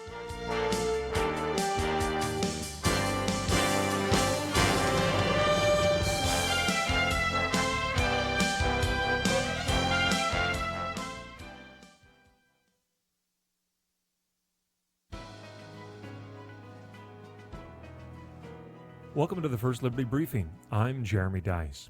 In western Kentucky, Amish residents have filed a lawsuit against the city of Auburn, alleging one of its ordinances imposes a burden upon the free exercise of their religion. The ordinance has been on the books for several years, and dozens of Amish have been cited for violating the law. Some have paid the fine that comes with the violation, while others have refused in protest. As you may know, the Amish live simply, refusing most modern conveniences, including motor vehicles, as their religion teaches. Instead, the Amish are known for driving their horse and buggy through town. And where there are horses, there soon follows horse manure. So the city of Auburn passed an ordinance requiring that horses traveling through Auburn be fitted with a, let's just call it a manure collection system. The Amish believe that the ordinance is specifically targeting them and is therefore religious discrimination. This will be a very interesting case to watch. On the one hand, the ordinance in question has exceptions, so it is probably not a law generally applicable to everyone, which makes it more likely to be found in violation of the Constitution. On the other hand, the city has a compelling justification for the ordinance. Not only does manure stink, it takes a long time to degrade and transmits disease. Either way, it's an interesting lesson in how we balance religious liberty in America. To learn how First Liberty is protecting religious liberty for all Americans, visit firstliberty.org. I'm Kelly Shackelford, President and Chief Counsel of First Liberty Institute. Some people think our religious freedom will soon be gone, but that's not true. The fact is that First Liberty, a national network of America's top attorneys, is winning over 90% of our cases. We defend religious freedom for people like you. Go to firstliberty.org and read the exciting story. That's firstliberty.org.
Now, back to Point of View, your listener-supported source for truth. And welcome back to Point of View. I am Nick Pitt. Sorry, I've lost my breath because I was actually on my phone, which is very ironic considering who our guest is. We're back on Point of View. I'm your host, Nick Pitts. We have Jonathan Green over the phone with us, a new project out called Social Animals, which is a film that documents three characters, three individuals, teenagers, and their experiences with social media. And Jonathan, one of the questions that kind of led into the break, and one of the things I'm just very interested in is this a positive or negative thing? Like if we weigh out the pros and the cons of what social media is, it obviously connects us. It keeps us connected with individuals. Specifically, my interactions with social media as a millennial, it's still allowing me to be able to connect with my parents, even though my parents are 700 miles away. They can still, for some strange, unknown reason, keep up with my life, want to see me, want to make sure that I look healthy and good. But there's also the negative kind of the negative detriments that what you were outlining earlier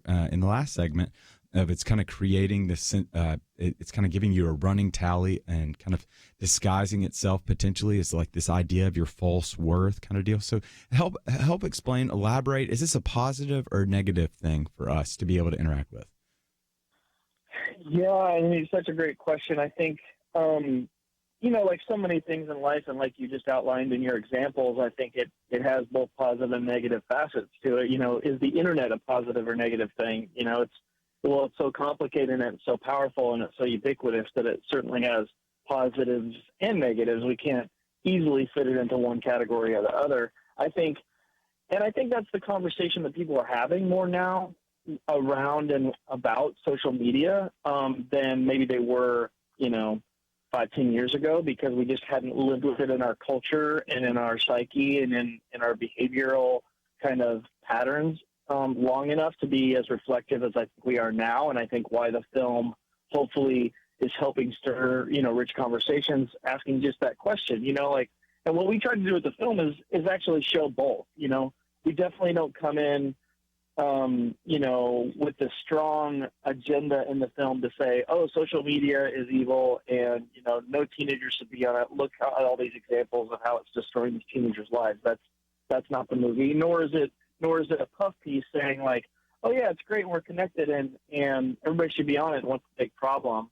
I think our intention with the film, at least, and it seems to be to have accomplished this in terms of the responses we've got from audiences, is just to prompt and provoke people to think critically about not just the teenagers in their lives, but adults to think critically about their own behaviors as well. I mean, our idea was to make a film about teenagers because they are kind of this new generation that's grown up with it, and also being a teenager and going through that time of life where you're trying to understand yourself and figure out who you are.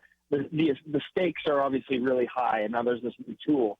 But the goal was to make a film about teenagers that would look at everybody's behaviors and hopefully encourage adults as well as teenagers to be reflective about how they're behaving. Are they looking at their phone too much? Are they engrossed in this platform and in this world too much, or is there something positive that they could be getting out of it that they're not? And kind of reflect on all of those different facets. Yeah, I think you bring up a really great point at the end. The research is very clear that it's not just simply a teenager tool. I think that there's a wide variety of adults. Even there's some research that indicates among social media, specifically Facebook, that boomers are on Facebook more than millennials or Gen Xers or Gen Y rather. And so we're seeing that it's not just simply a young person's game. This is really a human experiment, and it really is kind of changing us and shaping us in new ways that we have yet to kind of fully map out. I think about some of the research out of Drexel. I'm reminded of a study that says that even the mere presence of a phone on a table hinders connectivity that individuals are having. That there's a research out of Regent University that found that even the presence of a phone while you're trying to work will hinder your cognitive capacities. Like you just can't think as well with a phone present simply because you're looking to see, is it ringing? Is it lighting up? Is somebody connecting with me? And so, which brings me to my next question, especially one of the things that you're doing so well, you're trying to tease out conversations that individuals are having after they see the movie. In the making of the movie, what's something that surprised you that you weren't anticipating? Was there a component? Was there an insight into the teenager's social media experience that you weren't expecting, or just kind of caught you off guard? Or maybe a preconceived notion that you had that got eradicated in the making of the film? Yeah, I mean, it's definitely something I reflected on a lot. I mean, maybe not obviously, but I definitely had read a lot about social media and teenagers going in. I talked to some different experts, interviewed some of them. And so I think I had a pretty good grasp going in of what I was going to find to a degree. And so it wasn't so much a big aha moment of like, oh, I had never considered that. There was a stack of little things just about behaviors and and the culture of growing up on social media that were like little insights. But honestly, the biggest thing came more subtly. It wasn't like one thing that happened or one thing that people said. It was a sense that I got after, we interviewed probably 30 to 40 teenagers, maybe more than that. 30 or 40 of them are in the film. In between our three characters, we cut to these montages of kind of a breadth of different and diverse group of teenagers and let them talk about their experiences. And I think having all that contact and kind of inquiry into their world, I think the thing that built, the impression that built that kind of surprised me over time was just how, and again, like it wasn't such a surprise, I think I knew it intellectually, but I started to feel it more experientially, was how integrated this tool is to every part of their lives. It's not like, sometimes I think academically we think, like the real self and the digital self, so to speak, and we kind of bifurcate and create this dichotomy. For them, they don't think like that. They don't think like, this is my real self over here and this is my digital self. It's just all the self is just expressing it. It's just expressing itself in different spheres in different ways. No more than we would say like 30 years ago, there's the real me and then there's the phone me. Yeah. Meaning like who we are when we talk on the phone. And, or, come up with 10 other examples. And so I think some of their biggest emotional kind of tentpole moments as teenagers, things that I can remember where I was when they happened to me as a teenager, so many of those are happening in this kind of constructed space of the digital platform. Yeah, it's like and it's so integrated. Yeah, it's the picker. It didn't happen, right? Taken to a greater degree, to a large degree. I was shocked by that because I was having a conversation with a younger friend of mine, and again, he is on the borderline between a millennial and Gen Zer. But one of the fascinating things is he wanted to take a picture of this place at the Cowboys game that we were at this past weekend. And I just questioned, like, why would you want, we're having such a great time. Like, why would you want to take a picture? It seemed like it was going to interrupt something. He was like, well, if you don't take a picture, then how are people going to know that you win? And I just thought, well, who needs to know that you know what I'm saying? It's like there's just this innate desire to be able to live life openly, but also to let others in that. And if they don't know about it, then it really didn't happen. It's the picker. It didn't happen, taken to a greater degree. Yep.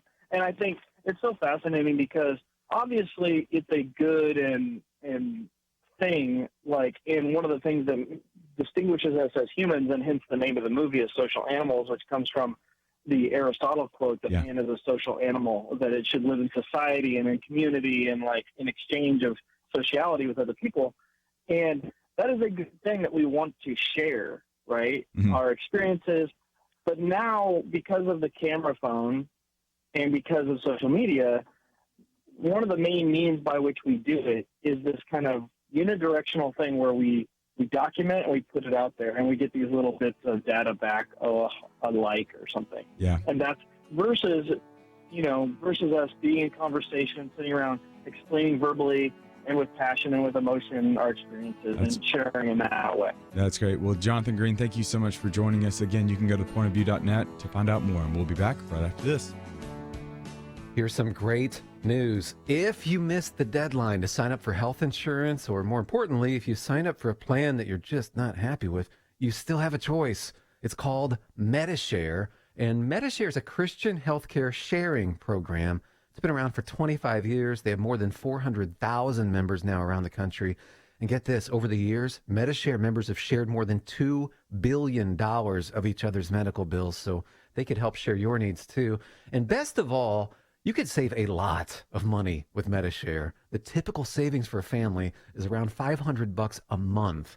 Your savings could be more or less, but think about what you could do with that extra money every month. So if you think you're stuck with a high-cost health plan that doesn't have much to offer, think again. You can join MediShare anytime, so call them today and check it out. There's no pressure. They're super easy to talk to. 855-90-BIBLE. That's 855-90-BIBLE. 855-90-BIBLE. It takes a team to win. Be part of Point of View's Truth Team and bring truth and healing to America. Go to pointofview.net/team, pointofview.net/team, and 800-347-5151. Point of View will continue after this.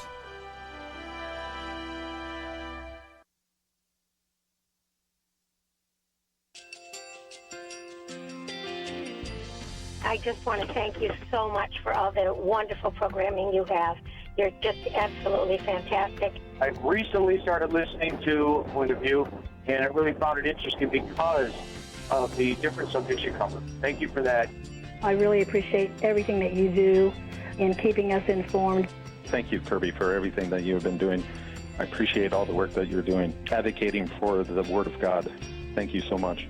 Point of view, I think, is absolutely necessary because it's a Christian perspective, a biblical worldview perspective, and receive very current, up-to-date information about what is really going on, week to week in our culture, which is changing so rapidly, and yet it's morally sliding backwards. Yeah, I'm just, first of all, I thank you guys. Y'all's program is wonderful, and enjoy it every day. I learn so much every time I listen to it. Point of View Radio Talk Show.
Hi, this is Kirby Anderson. Each day we take on the tough issues and provide a biblical perspective to them. The topics we cover are wide-ranging.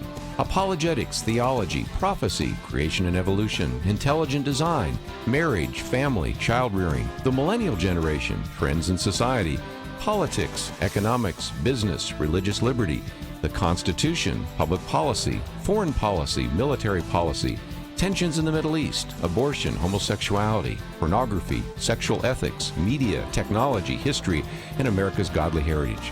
We talk about anything that affects your faith, your family, or your freedom. So don't go anywhere, because Point of View continues right now.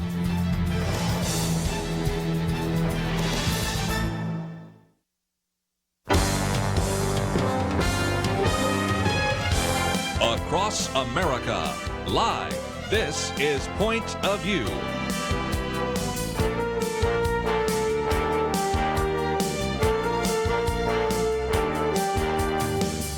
And now, Nick Pitts. And welcome back to Point of View on this third hour on Wednesday, January 9, 2019. I am your host, Nick Pitts, for the Millennial Round Table. And we have had quite a show so far. During the first hour, we talked a little bit about the case that President Trump presented from the Oval Office last night, trying to create a need and an urgency to be able to, one, alleviate the government shutdown, bring the government back into order by securing funds for him to be able to build the $5.7 billion wall. And so we talked a little bit about the case that he made. Does the situation down on the southern border constitute a crisis? And so we looked on the left side, on the right side. We kind of weighed that, as well as tried to figure out the biblical narrative. What is the biblical narrative trying to form the situation, the conversation around a border wall? And so then we transitioned a little bit, and then we just recently had on Jonathan Green in the last segment. Green is the director, is a content creator for Conscious Minds, and has a new movie out called Social Animals that you can find on their website by going to pointofview.net, and we've got a link to it there. A really fascinating take. I highly encourage it, kind of, especially just as a younger generation becomes more increasingly connected to their social media accounts and their phones. What he did is he documented 3 teens' experiences with social media. And everyone from an aspiring kind of influencer, not really an aspiring influencer, she is an influencer, an aspiring swimsuit model that's a teenager, to a guy that takes pictures of landscape as well as kind of some cityscape stuff, which was really fascinating to see the lengths that he would go in real life to be able to document on the internet and on his social media some of these pictures. And then also just kind of a girl in high school, I guess you would say, that doesn't really have a kind of a business perspective, just really how she interacts with social media through her daily interactions with just some of her classmates and peers. And so really a fascinating take on 3 different ways in which kind of probably Gen Z interacts with social media. And so you're going to want to check that out. You can go to pointofview.net, 1, to be able to hear more of our interview, and 2, to be able to find out more about his film, Social Animals. But now we have saved the very best, and I am completely biased, and I am okay with that. We've got Grant Skeldon, founder, leader of Initiative, and recent author of The Passion Generation. Grant, how are you, man? I'm good. I'm kind of good. Yeah, I might be a little sick, but battling the flu right now, maybe. Yeah. Or did I just speak some juju over you? Bad juju? No, I think it's whenever the weather changes. Yeah. I about 3 years ago, I think I realized I didn't know you could have allergies later in life, but I think I do. I think same thing for me, because it started to hit me. I just thought my immune system was a little bit weaker, so I started not washing my hands as much to strengthen my immune system. Just kidding, Mom. But it started, and so now when I recently went to Thailand, and I even blamed it on that. I was like, maybe I'm just kind of traveling all these different climates. Whenever the climate changes a ton, Yeah. that's when it happens. Yeah, well, I am so grateful that you've decided to join us today for this last hour, because we have quite a conversation around millennials. We're really going to hone in on this, and you're the expert on millennials. And one of the things that I went on a Twitter rant, which it really is fascinating. So for those of you that are on social media, there was an article that circulated pretty widely on social media that from BuzzFeed that talked about how millennials are the burnout generation. And I was so fascinated by this article, and you can find this article on our website, again, pointofview.net, that talks about how millennials are this burnout generation and how so many millennials suffer with burnout. And so when I found out that Grant was going to be on the show with us today, I knew that this was something that we had to talk about. So Grant, I know that you're a guy that is, one, not only a millennial, but two, just you find yourself surrounded by them because one, you're leading it professionally, but then you're also translating millennial, if there is such a thing as translating millennial, to older generations and other generations. So when you read this article that talks about this burnout generation of how feeling the great sense to be able to accomplish much from this generation, what was your reactions to some of it? Yeah, I felt like whoever wrote it touched on some things I've never heard someone touch on. It was really, I think it was well done in talking about all these, because what I've really heard more was focusing on these things that I feel like are significant, but neglecting basic things that any human should be able to do. Like, I need to go to the dentist. I've been needing to go to the dentist maybe 6 months now. Okay. And oh, wow. I'm very similar where it's like, it doesn't, I don't know. But I think to myself, why don't I prioritize that when I prioritize other things that I guess are significant? And so, anyway, I connected. I felt like I was reading this and I was thinking, wow, in some sense, I'm glad other people struggle like I struggle with just getting. He was talking about parents doing errands all the time, and then us struggling, or that becoming, we'll just neglect it or neglect their bills. I think he said someone had mail on the counter for like 3 or 6 months. No, he said a whole year, never even checked it. And so, in some senses, I connect with that. I don't know what the source is. I know needs to be a reprioritization. Yeah, I think that was one. She even coined this idea of called errand paralysis of us just having these to-do lists and things to do. And again, these aren't anything new. Like these aren't new tasks. Like everybody's always had to go to the dentist. Absolutely. Like that's nothing new for millennials. It's just feeling this weight of going to the dentist, and this and then the list just piles up. So everything from the bills that have to be paid to just the normal mundane things that have to be done, feeling this weight of doing it, and inevitably. Either one, pushing it off, or two, just never accomplishing it. My knee-jerk reaction when I thought, what is the source of that? Why would that be the case? I thought maybe one, our generation, maybe more than other generations the last couple of decades, is accessible to a lifestyle that is built around us and getting what we want, getting it as quick as we want, doing it very easily. And some of those things you just can't make going to the dentist easy. No. You just can't make doing your bills and taxes easy. And so maybe, I don't know, it just is so stark of a contrast to everything else in our life: food, movies, music, life. Second, I think we become a busier and busier nation probably every decade. And so we're busier and busier, and then we like to numb. And then third, we are very distracted, and we're able to even distract ourselves / numb ourselves. And so I think those things are a trifecta of ignoring things that need to be prioritized. Yeah. I think again, you bring up a really good point, and that would be my second point. Your last point, my second point of this idea of social media and the interaction with that as well. Just the need to be able to broadcast ourselves before others, and I think there grows a sense of shame out of that when we're not doing certain things, but also a sense of pride when we are doing certain things, and we can document that. And she goes on and talks about that relationship that millennials and Gen Z has, or really millennials, because this is the burnout generation, that millennials have with being able to document some of the things that they do, the adulting, right? Those adult responsibilities that we've now turned into a verb that are optional in nature, which is just perplexing to me and my grandparents. But nevertheless, about how, and that was probably one of my qualms with it, because the article, and again, I want to encourage you to go read the article. You can find it on the Point of View website at pointofview.net, and we'll post it on on Facebook as well. Ironically, we'll post it on Facebook talking about social media at our Facebook page, facebook.com/pointofviewradio. That was one of the things that I was really interested in, simply because I think she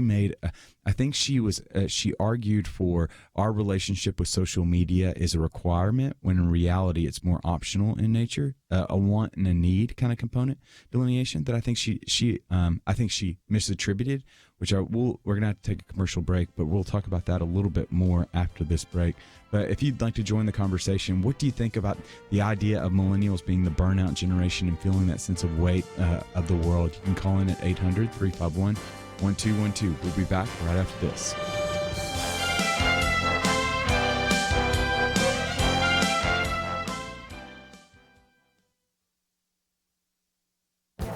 This is Viewpoints with Kirby Anderson.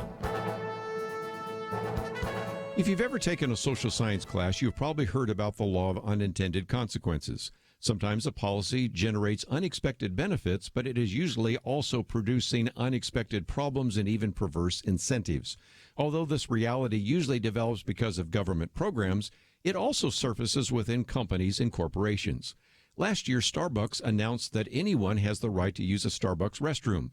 The company did this because 2 African-American men were denied access to a Starbucks restroom in Philadelphia and subsequently arrested. Reeling from this infamous incident, the company announced that everyone is a customer of Starbucks and thus free to use their restrooms. This change policy may not have affected the Starbucks near you, but it has had a decidedly negative impact on Starbucks located in cities with lots of homeless people. The New York Post found in a survey of just a few Starbucks that a half a dozen toilets were locked or barricaded because they needed extensive cleaning. I don't want to gross you out with what happens in these Starbucks restrooms, so let me just simply say they need cleaning because of extreme soiling and other problems resulted from incontinent vagrants. One Starbucks employee who wisely decided to remain anonymous lamented that the company policy was hurting everyone. He observed letting everyone in has resulted in nobody getting in. Like I said, this may not be a problem for your local Starbucks, assuming you live in the suburbs, but it has become a major problem for Starbucks in certain urban areas. Sadly, the Starbucks policy is hurting its brand image of an upscale coffee bistro when it has restrooms that look and smell like the restrooms of a homeless shelter. I'm Kirby Anderson, and that's my point of view. Take Kirby and the Point of View team with you on the go with the Point of View app. Search for Point of View Radio at the Apple or Google Play stores.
You're listening to Point of View, your listener-supported source for truth. And welcome back to Point of View. I'm your host, Nick Pitts. I'm joined at the Millennial Round Table by Grant Skeldon, the founder of Initiative Network, also recent author, Passion Generation. You'll want to check out his book, and you can find out more information on Grant at our website at pointofview.net. And we've been talking about the millennial generation being the burnout generation. And so we're referencing an article that kind of has gone viral, published at BuzzFeed on Sunday. It talks about how millennials are increasingly feeling a great sense of errand paralysis, is what the author was talking about. This idea that we're just having a significant amount of things to do, not being able to accomplish those things, feeling a sense of shame every day, every moment that we don't accomplish those things on the list, and is creating this sense of paralysis to want to achieve perfection. And in turn, we're burning ourselves out with many millennials that are now either one, departing from where they are, from where they're working, or two, just kind of retreating or going on extended vacations of trying to find themselves. And so, Grant, help me understand. So there's probably some of our listeners, because even though I've got my earbuds in right now, I'm going to pretend like it's hearing my grandmother, because I'm listening to my grandmother right now, and she's saying, she's probably saying to herself, you're not really doing anything new that other generations haven't had to do. Yeah. And so don't millennials just need to toughen up and do these things and quit crying and just kind of accomplish what we've all had to go through at a time? Dude, I wonder. Will our generation just have to hit this wall where it's like, we have to grow up? And I don't know if it's kids or if it's getting married or what it is, but yeah, there's some things you just can't shortcut. And I do think there's so many things I think that it can make a case for why millennials struggle with these things. I do think, in my own situation, my own story. I mean, my dad, I don't know why he did this. And I liked it when I was young, but my dad, I never cleaned anything. My dad is like an OCD guy, and he would just clean my room all the time. He would clean everyone's room. He cleaned the whole family, like the house. He cleaned it. My dad had an Excel sheet with like what was going to be done every single day, like dusting, I love it. Sweeping, or the bathrooms or whatever. And I know that's not a normal American family, but I have found a propensity of helping. I don't know, just say like helping kids do whatever they usually would have done 10, 20 years ago. One of the guys I'm kind of pouring into, his dad never made him get a job, and so he's a little bit over 20 something, and he's never had a job. I think that could also, and we've talked about that, how that can make it difficult sometimes to get a job if you've never had a job. Yeah. And so anyway, I guess what I'm saying is, sometimes I think when we're trying to help, we're actually hurting. And now you got a generation that's kind of saying or learning the hard way. You gotta man up, or you got to wake up and take responsibility. Yeah, because I think that's a really great point. That was my third point that I had with her. So again, I can list my three contentions, or rather 3 points that I took from the article. One, I think she romanticizes the past. Two, I think she doesn't give, I wish she would have elaborated more on millennials' interactions with social media in the present. And three, I don't think she adequately addressed the idea of parenting, because I think you bring up a really great point in this, in that it's a very different style of parenting. And if we know it to be true, especially from the Christian standpoint, that parents have a propensity and an ability to be able to change a child, to shape a child, that they're the warrior that is shooting the child towards a particular direction. I think that's one of the different things that many millennials are finding that differentiates them from previous generations, as we don't have helicopter parents like has been so commonly attributed, but it's lawnmower parents. Like, it's not helicopters that they're hovering over us just in case when something bad happens so that it'll pick us up. They're lawnmowers, and that they're clearing the way to make sure that nothing bad ever happens to us, to really pamper us to such an extent that when we leave the house, even though we're leaving the house later, we're the largest generation that's still living at home right now, from historical norms, individuals between 18 and 30, the largest individuals that are staying at home. The Failure to Launch is Matthew McConaughey movie, but there's just this sense that they're not that parent, and I don't want to push blame solely on parents. I know, me too. But I get it. But I also know that you can't overlook how parents have differentiated their style of parenting from others in the historical past, and in turn it has created a very unique generation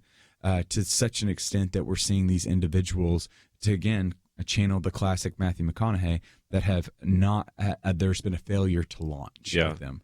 You know, my girlfriend always whenever we hit a wall, it's not even it's kind of a joke to call it a wall. We were working out in this her little they have a gym at her apartment complex, and there's a TV in there, and we were watching Lost, so we're going back in the day to watch that show.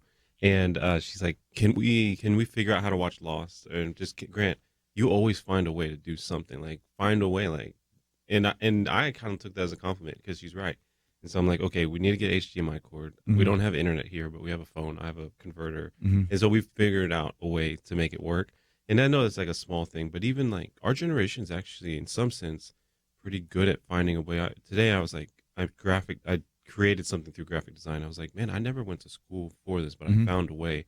And I guess what I'm trying to get at is, I've always thought, I've never finished college, but I've always thought the thing that I found like a differentiator of me to many other young people is the ability to figure it out, or to find a way. And I ironically yesterday got a call from a college professor who's been at a local college here for a long, long time. And she was saying, hey, Grant, I want to recommend your book to all of our staff at our college. And we only read 5 books a year, where it's mandatory, and they buy it for all of us. But she said, she just went on and on about millennials. And she said, they are so different in the sense that they just don't know how to like kind of think for themselves, and they don't know how to problem solve, and they don't have critical thinking. And in fact, when you give them papers, they're mostly talking about feelings, not really facts or thoughts. And it seems like it's bigger than just what's impacting the workplace or what's impacting families. It's also impacting schools. But she also said, and it seems like their high school not pastors, their high school teachers and middle school teachers just let them go and let them just write for pages on their feelings instead. And so now we're it seems like we are all responding to something that's been allowed, something that's been cultivated. And in my own generation, like we both said, that we've easily and open-handedly accepted. Yeah. Now we're realizing this will not work in the real world. Yeah, that you bring up a great point, because there's research to back this up. There's a Wall Street Journal study that found that among millennials specifically, it was targeting college students, but it was a couple of years back, so it did include millennials. What they found is that upwards of 50% of college students between freshmen and juniors lacked three particular qualities: one, to be able to read a chart; two, to be able to draw conclusions from a data; and three, to be able to come up with a cohesive argument. So an inability, you wonder why fake news is becoming so prevalent when you don't have an ability to be able to ascertain truth from raw data, to be able to come up with a convincing argument. Those are some of the cognitive and critical thinking skills that are pertinent and necessary for this. But when you've only kind of been more introspective in nature and there hasn't been a natural curiosity that's, again, I know there's outlier instances whereby there are curious millennials, there are critical thinking millennials, but by and large, there is and I can hear my papa say, a navel gazing, a heavy emphasis upon the self and not necessarily being selfless. And part of that, coming up with those critical thinking skills, it does have some negative effects that we're starting to see. You know what's funny? I was going to ask you, Nick, what would you say it set you apart? Because I've always felt like we're always in the same room. We're always like the youngest guys in the room. And so we're often around older generations, wiser generations, elite leaders, if you will. And I was going to say, what did you feel like? Because I'm sure you started sensing that you were different, maybe in high school, definitely in college, and lately. But then it's funny is you on the show always quote older generations. You're always quoting someone in your family, your dad, your mom, your grandma, your grandpa, someone.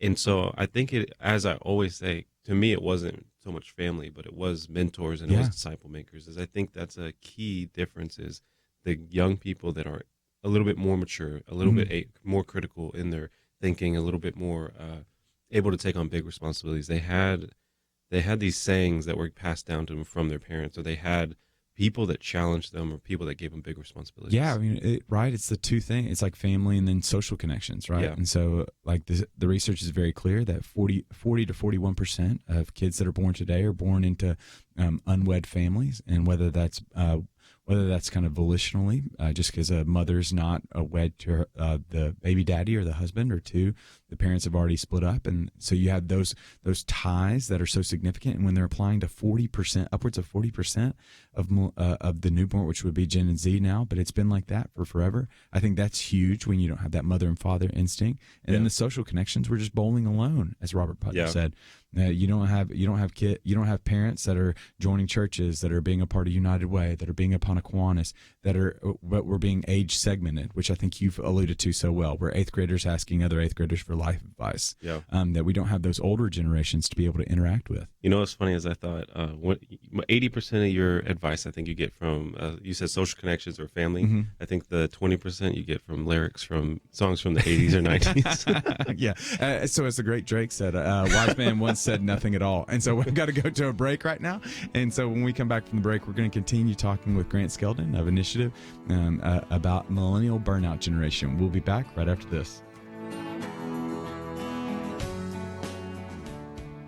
Here's some great news. If you missed the deadline to sign up for health insurance, or more importantly, if you sign up for a plan that you're just not happy with, you still have a choice. It's called MediShare, and MediShare is a Christian healthcare sharing program. It's been around for 25 years. They have more than 400,000 members now around the country.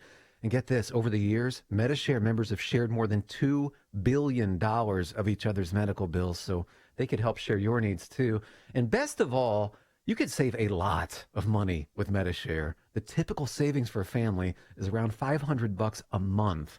Your savings could be more or less, but think about what you could do with that extra money every month. So if you think you're stuck with a high-cost health plan that doesn't have much to offer, think again. You can join MediShare anytime, so call them today and check it out. There's no pressure. They're super easy to talk to. 855-90-BIBLE. That's 855-90-BIBLE. 855-90-BIBLE. It takes a team to win. Be part of Point of View's Truth Team and bring truth and healing to America. Go to pointofview.net/team, pointofview.net/team, and 800-347-5151. Point of View will continue after this.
You are listening to Point of View. The opinions expressed on Point of View do not necessarily reflect the views of the management or staff of this station. And now, here again is Nick Pitts. And welcome back to Point of View. I'm your host, Nick Pitts. I'm joined at the Millennial Round Table by the king of millennials himself, Grant Skeldon, Initiative Group, author, writer, speaker, friend. I'm grateful. The Prince. The Prince. Justin Bieber is the king. Justin Bieber is the king. He is the king. Is it too late to say I'm sorry to Justin Bieber for not properly crowning him king? But nevertheless, I'm so grateful that you decided to join us today. We have been talking about millennials on this Millennial Roundtable Day of January 9th on this Wednesday edition of Point of View, and specifically this article that has kind of gone viral to a large degree on BuzzFeed. Whenever I think about BuzzFeed, I don't know if you remember their kind of early infant years of BuzzFeed. I think they were best known for quizzes and what's your sitcom dad and all these crazy pictures and everything. But now that, I mean, it's like legitimate. Ben Smith has done a phenomenal job of done some investigative reporting and then just some long form essays that they put out about how millennials are the burnout generation and how, to a certain degree, this art, I subdivided it, Grant, into three different things, three different areas that really popped up for me, points that they made. One, there was a sense about the past, about how millennials are really living through very difficult times right now. The second piece is the kind of their relationship with social media. Sometimes social media can be so detrimental to the human experiment in the present that she touched on, I think, well, that I want to elaborate on with you. And then three, something that we've been talking about is the response of how different the parenting style of to millennials has been from previous generations. And so to go back to that first point, I want to hear more about what you have to say, because in the article, what she talks about is that there's that millennials largely entered a workforce in which it was just awful, right? We are all familiar that millennials were first entering the workforce during the Great Recession of 2008, and now we're still experiencing a lot of just this difficulty right now. Now, granted, I know some of you are saying, but Nick, jobs have never been better. Just even Friday, 300,000+ jobs were accounted for in the economy. There's more job openings than actual. There's more people that are looking, or there's more job openings than people that are looking for jobs right now. But I will say that can be kind of misleading to the extent that men and millennials are very much their most educated generation ever, and they're experiencing not unemployment but underemployment. So you have these individuals that are working at Starbucks that have master's degrees. That would be considered underemployment. There's nothing wrong with working at Starbucks in any shape or form. But if you get a master's degree, one would expect you to do more than serve coffee. So I think there's that piece that they were talking about as well. And I know we've shared that a sense of that we kind of got a bad luck of the draw to a certain degree. In the providence of God, we kind of got put in a place to where when we're just exiting college with all of this 30,000+ average debt, that we're having a difficulty finding a job, which I think is very formative for a millennial, especially younger. Yeah, the reason I called the book The Passion Generation is because I actually thought it was a response to the Xer and especially Boomer generation, which would probably be more of a provision mindset generation. Mm-hmm. But I was thinking, we joked about the king of millennials. Uh-huh. If you thought, who is the Dave Ramsey of our generation when it comes to like the millennial influencer, like he's very influential among millennials when it comes to entrepreneurial work or business. Who would you think? I wonder if it's I don't even. The guy that everyone listens to, everyone knows about, that's more on the entrepreneurial side. Ben Shapiro? No. In business. He is in politics for sure. I would say Gary Vaynerchuk. Oh, okay. Well, like, for example, in the same way that Xers and Boomers love financial peace and all that stuff, that I think that is, maybe that's not, that is Dave Ramsey. That's Dave Ramsey, yeah. All that Dave Ramsey does, which is provision mindset. Yeah. I don't feel like Gary Vee is talking a lot about this is how you're going to make a lot of money and save money and do all this. Like, can you imagine Gary Vee doing financial peace? It's just so not him. However, I don't see a lot of millennials that love financial peace until they're like have a lot of financial unrest, and then they're like, okay, I got to listen to this guy. And then it's usually millennials around my age. I'm about to turn 29 this weekend. And that's when they start carrying those envelopes. And I'm like, oh, you're doing the Dave Ramsey thing. And so they start growing up like, I got to, man, I'm married. And so it makes me think about something, is that this guy who is a marketplace leader that's so influential among millennials isn't really talking about making money or what you just said. Oh, people would say business is good, it's good jobs, whatever it may be. I just think business leaders that are trying to hire millennials and retain millennials are measuring success, or at least motivation, different than it should be. It's not money necessarily. Not that millennials don't care at all about money, but they care more about passion or purpose or meaning, which is so up the alley of what Gary Vee's talking about. Yeah, I think that's one of the, you bring up a great point. You're not de-emphasizing money. You're just, you have to recognize with millennials, money is valuable, but it's not nearly as valuable as knowing the purpose. Like, I'm doing something with my life that's more than just earning me a paycheck so that I can eat. But there's also that point that they want to maintain the relationships in their life too. We're scattering across the country. We're going to great distances to be able to go to school. And then we're getting married later in life. So we're going to these weddings a little bit later. We want to have the time off. And so you've got to give us more time off. That's more valuable to us than a couple hundred or a couple more $1,000s per year. And so there's that piece as well. And so what she's touching on in the article that talks about how this idea that we're feeling the weight and pressure of the burnout is because we did enter into the job marketplace in a pretty difficult situation. But what I think is interesting, though, and what I think she leaves out, is she tends to paint previous generations as simply not encountering any difficulty. Like, well, millennials had this huge difficulty of a great recession that they entered into. And she kind of, at least I know she didn't forget it. She just didn't mention it and identify it. Well, previous generation went through Vietnam. Like, a previous generation also went through World War II, and those weren't wars optional. Kind of like, to a certain degree, the active duty military has shrunk significantly during this time, but our population has grown exponentially during this time as well. There was more connections to individuals that were going to war, and also you had I wouldn't say that it's always been optional, but there was more of a sense of duty in previous generations. Like my papa, he lied on his records to be able to go over to war. I can't think of I don't know.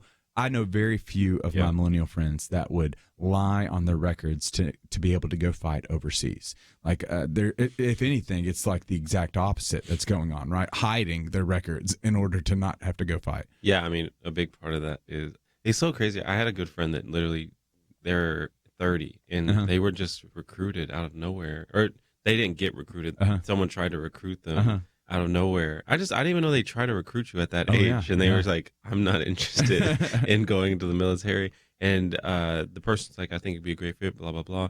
And one of the big reasons, I mean, this was what she said, is it's the president. Like, I think that's part of decline in that, as well as I think the decline of patriotism is the lack of, I mean, you've never fought for the country or lost from the country. You don't feel as much patriotism. Yeah, which is ironic because we are a generation that loves to wear American flags and loves to say America and all these things. But when it actually comes to asking what our duty is, there's very few individuals that are, one, asking the question or embodying the solution. Which brings me up to the second point that we talked about, we alluded to a little bit, that I want to talk through with you, is this idea of the relationship that we have with social media. One, it creates this sense of burnout, just because I think what she was alluding to in the article is the comparison game that's going on, the sense of the fear of missing out. I think those are two key pieces that are sometimes accentuated when you talk about millennials and social media. There's the fear of missing out, one, but there's also the fear of being left out. Do you think, I'll say this story real quick, and I guess here's my question. Do you think maybe potentially, maybe not to the degree that this happened, but smoking once was a really cool and addictive thing that was like popularized and even commercially shown as a good, cool thing. Now it's like the opposite. It's almost, you're shamed for it. And that maybe should or will happen with social media in future generations, because I don't think anyone talks about social media. We almost always have to talk about social media with the next generation and say, it's not bad. But there's never not a but, right? After that, but XYZ of how many things that it's hurting, not helping. And and again, I know it is good, but there's so many bad things that happen. I'm thinking of my own personal life. This week, I'm having one of my friends who's on staff, the one we were just talking about. I want to have him put a parental, I'm downloading a parental app so that he can have the code, because I just don't want my phone after like 10 p.m. I deleted my Twitter and I forgot that I deleted it. And it's been a great 2 weeks without it. And I said, you know what? I'm just going to have it on my internet, so I don't even have to, I can't even click it. And then I thought, I haven't started it yet, but I was like, I don't need social media or the internet past 10. I'm going to have it just off from 10 to 9. And I guess later I'll come on and talk about how it's gone, but I have a feeling it's going to be great. Yeah. I've got all of my room, or most of the people that I share a house with, my housemates rather, many of them do not have social media because the research is clear, as well as just anecdotes like yourself. Yeah. It just drains you. Yeah. It drains you, and it creates all these anxieties within you, depression, and just these negative things that no one would willingly put themselves through. There's a great little book that I'll reference in the latter part that talks about how drug dealers know not to get high on their own product, and how some of these social media content creators know not to get, are keeping their kids from being able to experience it because they are the cyber drug dealers. But we'll be back right after this.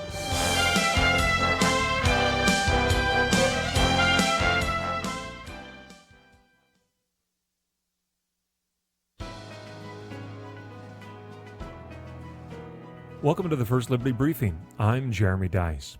In western Kentucky, Amish residents have filed a lawsuit against the city of Auburn, alleging one of its ordinances imposes a burden upon the free exercise of their religion. The ordinance has been on the books for several years, and dozens of Amish have been cited for violating the law. Some have paid the fine that comes with the violation, while others have refused in protest. As you may know, the Amish live simply, refusing most modern conveniences, including motor vehicles, as their religion teaches. Instead, the Amish are known for driving their horse and buggy through town. And where there are horses, there soon follows horse manure. So the city of Auburn passed an ordinance requiring that horses traveling through Auburn be fitted with let's just call it a manure collection system. The Amish believe that the ordinance is specifically targeting them and is therefore religious discrimination. This will be a very interesting case to watch. On the one hand, the ordinance in question has exceptions, so it is probably not a law generally applicable to everyone, which makes it more likely to be found in violation of the Constitution. On the other hand, the city has a compelling justification for the ordinance. Not only does manure stink, it takes a long time to degrade and transmits disease. Either way, it's an interesting lesson in how we balance religious liberty in America. To learn how First Liberty is protecting religious liberty for all Americans, visit firstliberty.org. I'm Kelly Shackelford, President and Chief Counsel of First Liberty Institute. Some people think our religious freedom will soon be gone, but that's not true. The fact is that First Liberty, a national network of America's top attorneys, is winning over 90% of our cases. We defend religious freedom for people like you. Go to firstliberty.org and read the exciting story. That's firstliberty.org.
Now, back to Point of View, your listener-supported source for truth. And we're back on Point of View. So grateful that you decided to tune in with us. I'm joined by Grant Skeldon of the Initiative Network here in Dallas, and doing some great work relative to engaging and helping millennials become local missionaries, and engaging and helping out them get connected with churches and working in partnership with churches, hopefully to be able to change our city. And not just hopefully, they are changing our city. And I'm super grateful that Grant's here. He's also a great speaker. And then you'll have to pick up his book, The Passion Generation, just was released, I guess, about a month ago. Yeah. November. And so it's just a phenomenal read that we don't have a millennial problem. We have a discipleship problem. Just a phenomenal little book. Just would highly encourage you to be able to access that. And you can do so by going to the Point of View website, pointofview.net. And we have been talking a little bit about this article on BuzzFeed that has made the news, Grant, has kind of gone viral to a large degree, talking about millennial burnout, errand paralysis.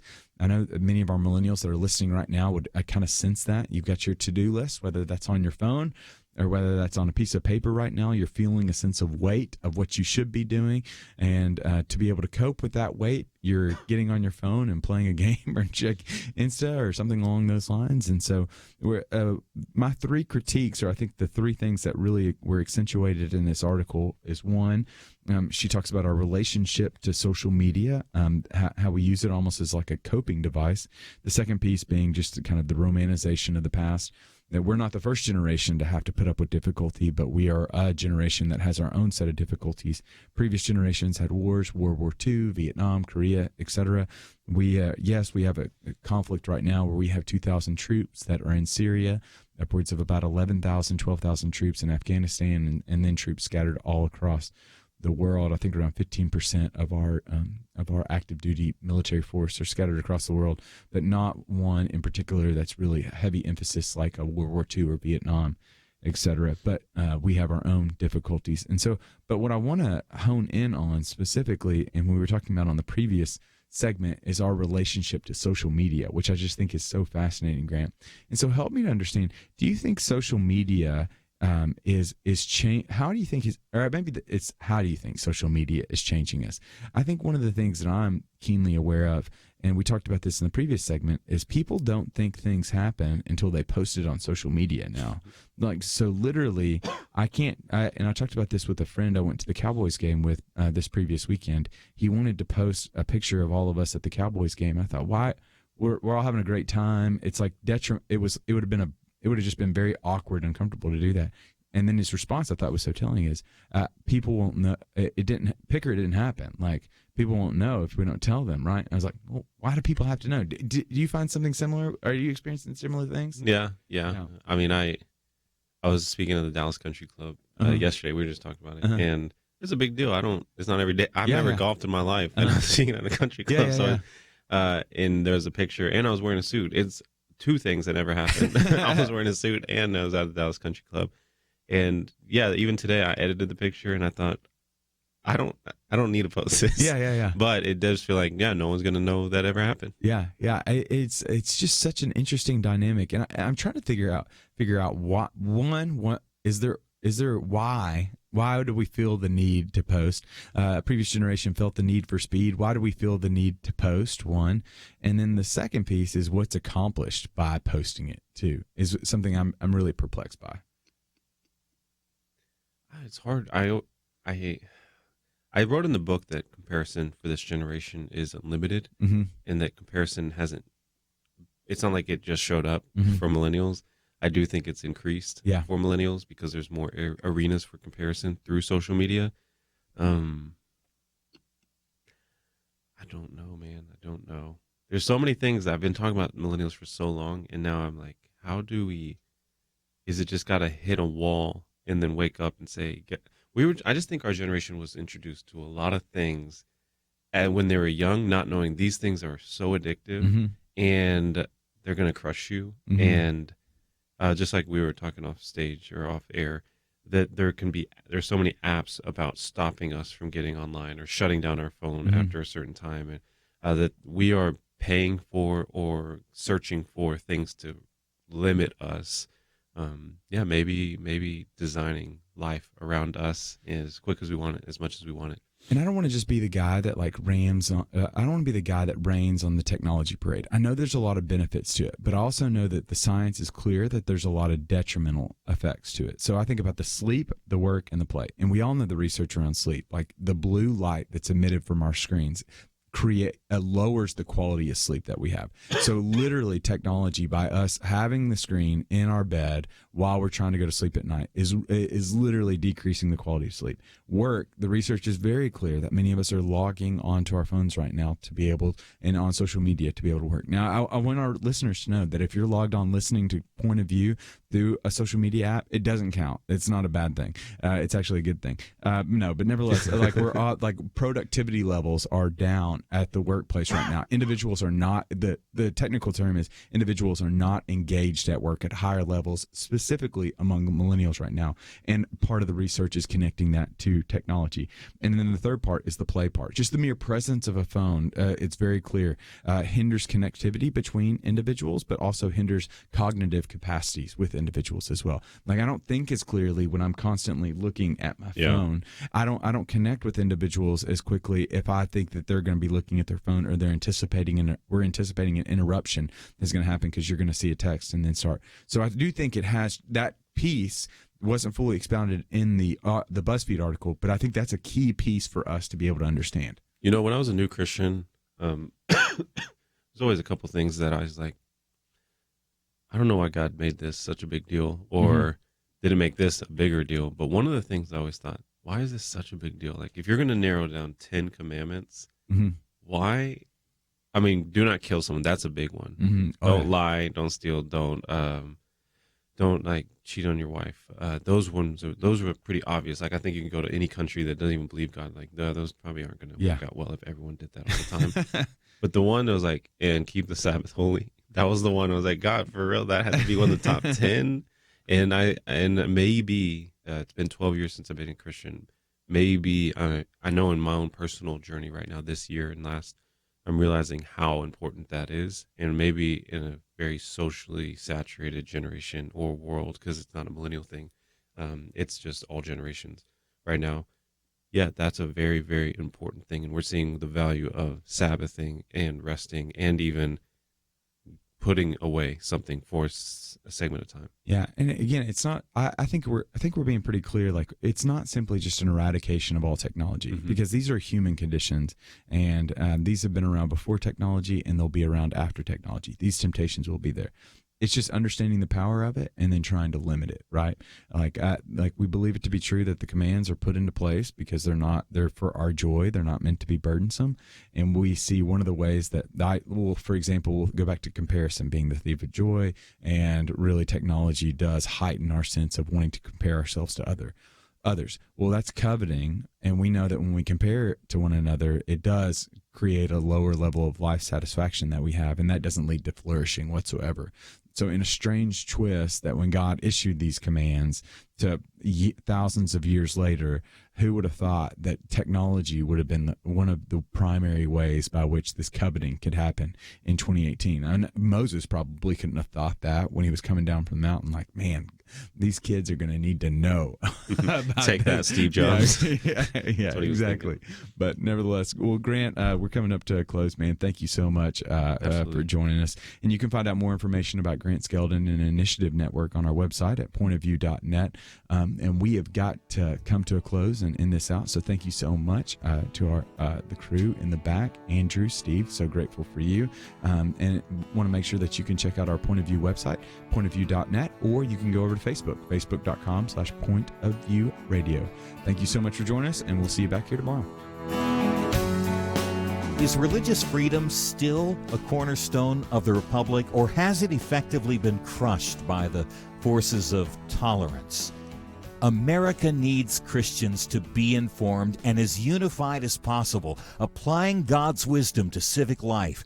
Point of View can be a key part of a successful mission. I believe in America. I believe God wants His best for us. We can face whatever the world throws at us as long as we stand together. If you have not signed on, please do it now. Support Point of View Radio today at pointofview.net. Set up your monthly gift by clicking the Truth Team 360 picture and then carefully follow the directions. Pointofview.net. By phone, you can give at 1-800-347-5151.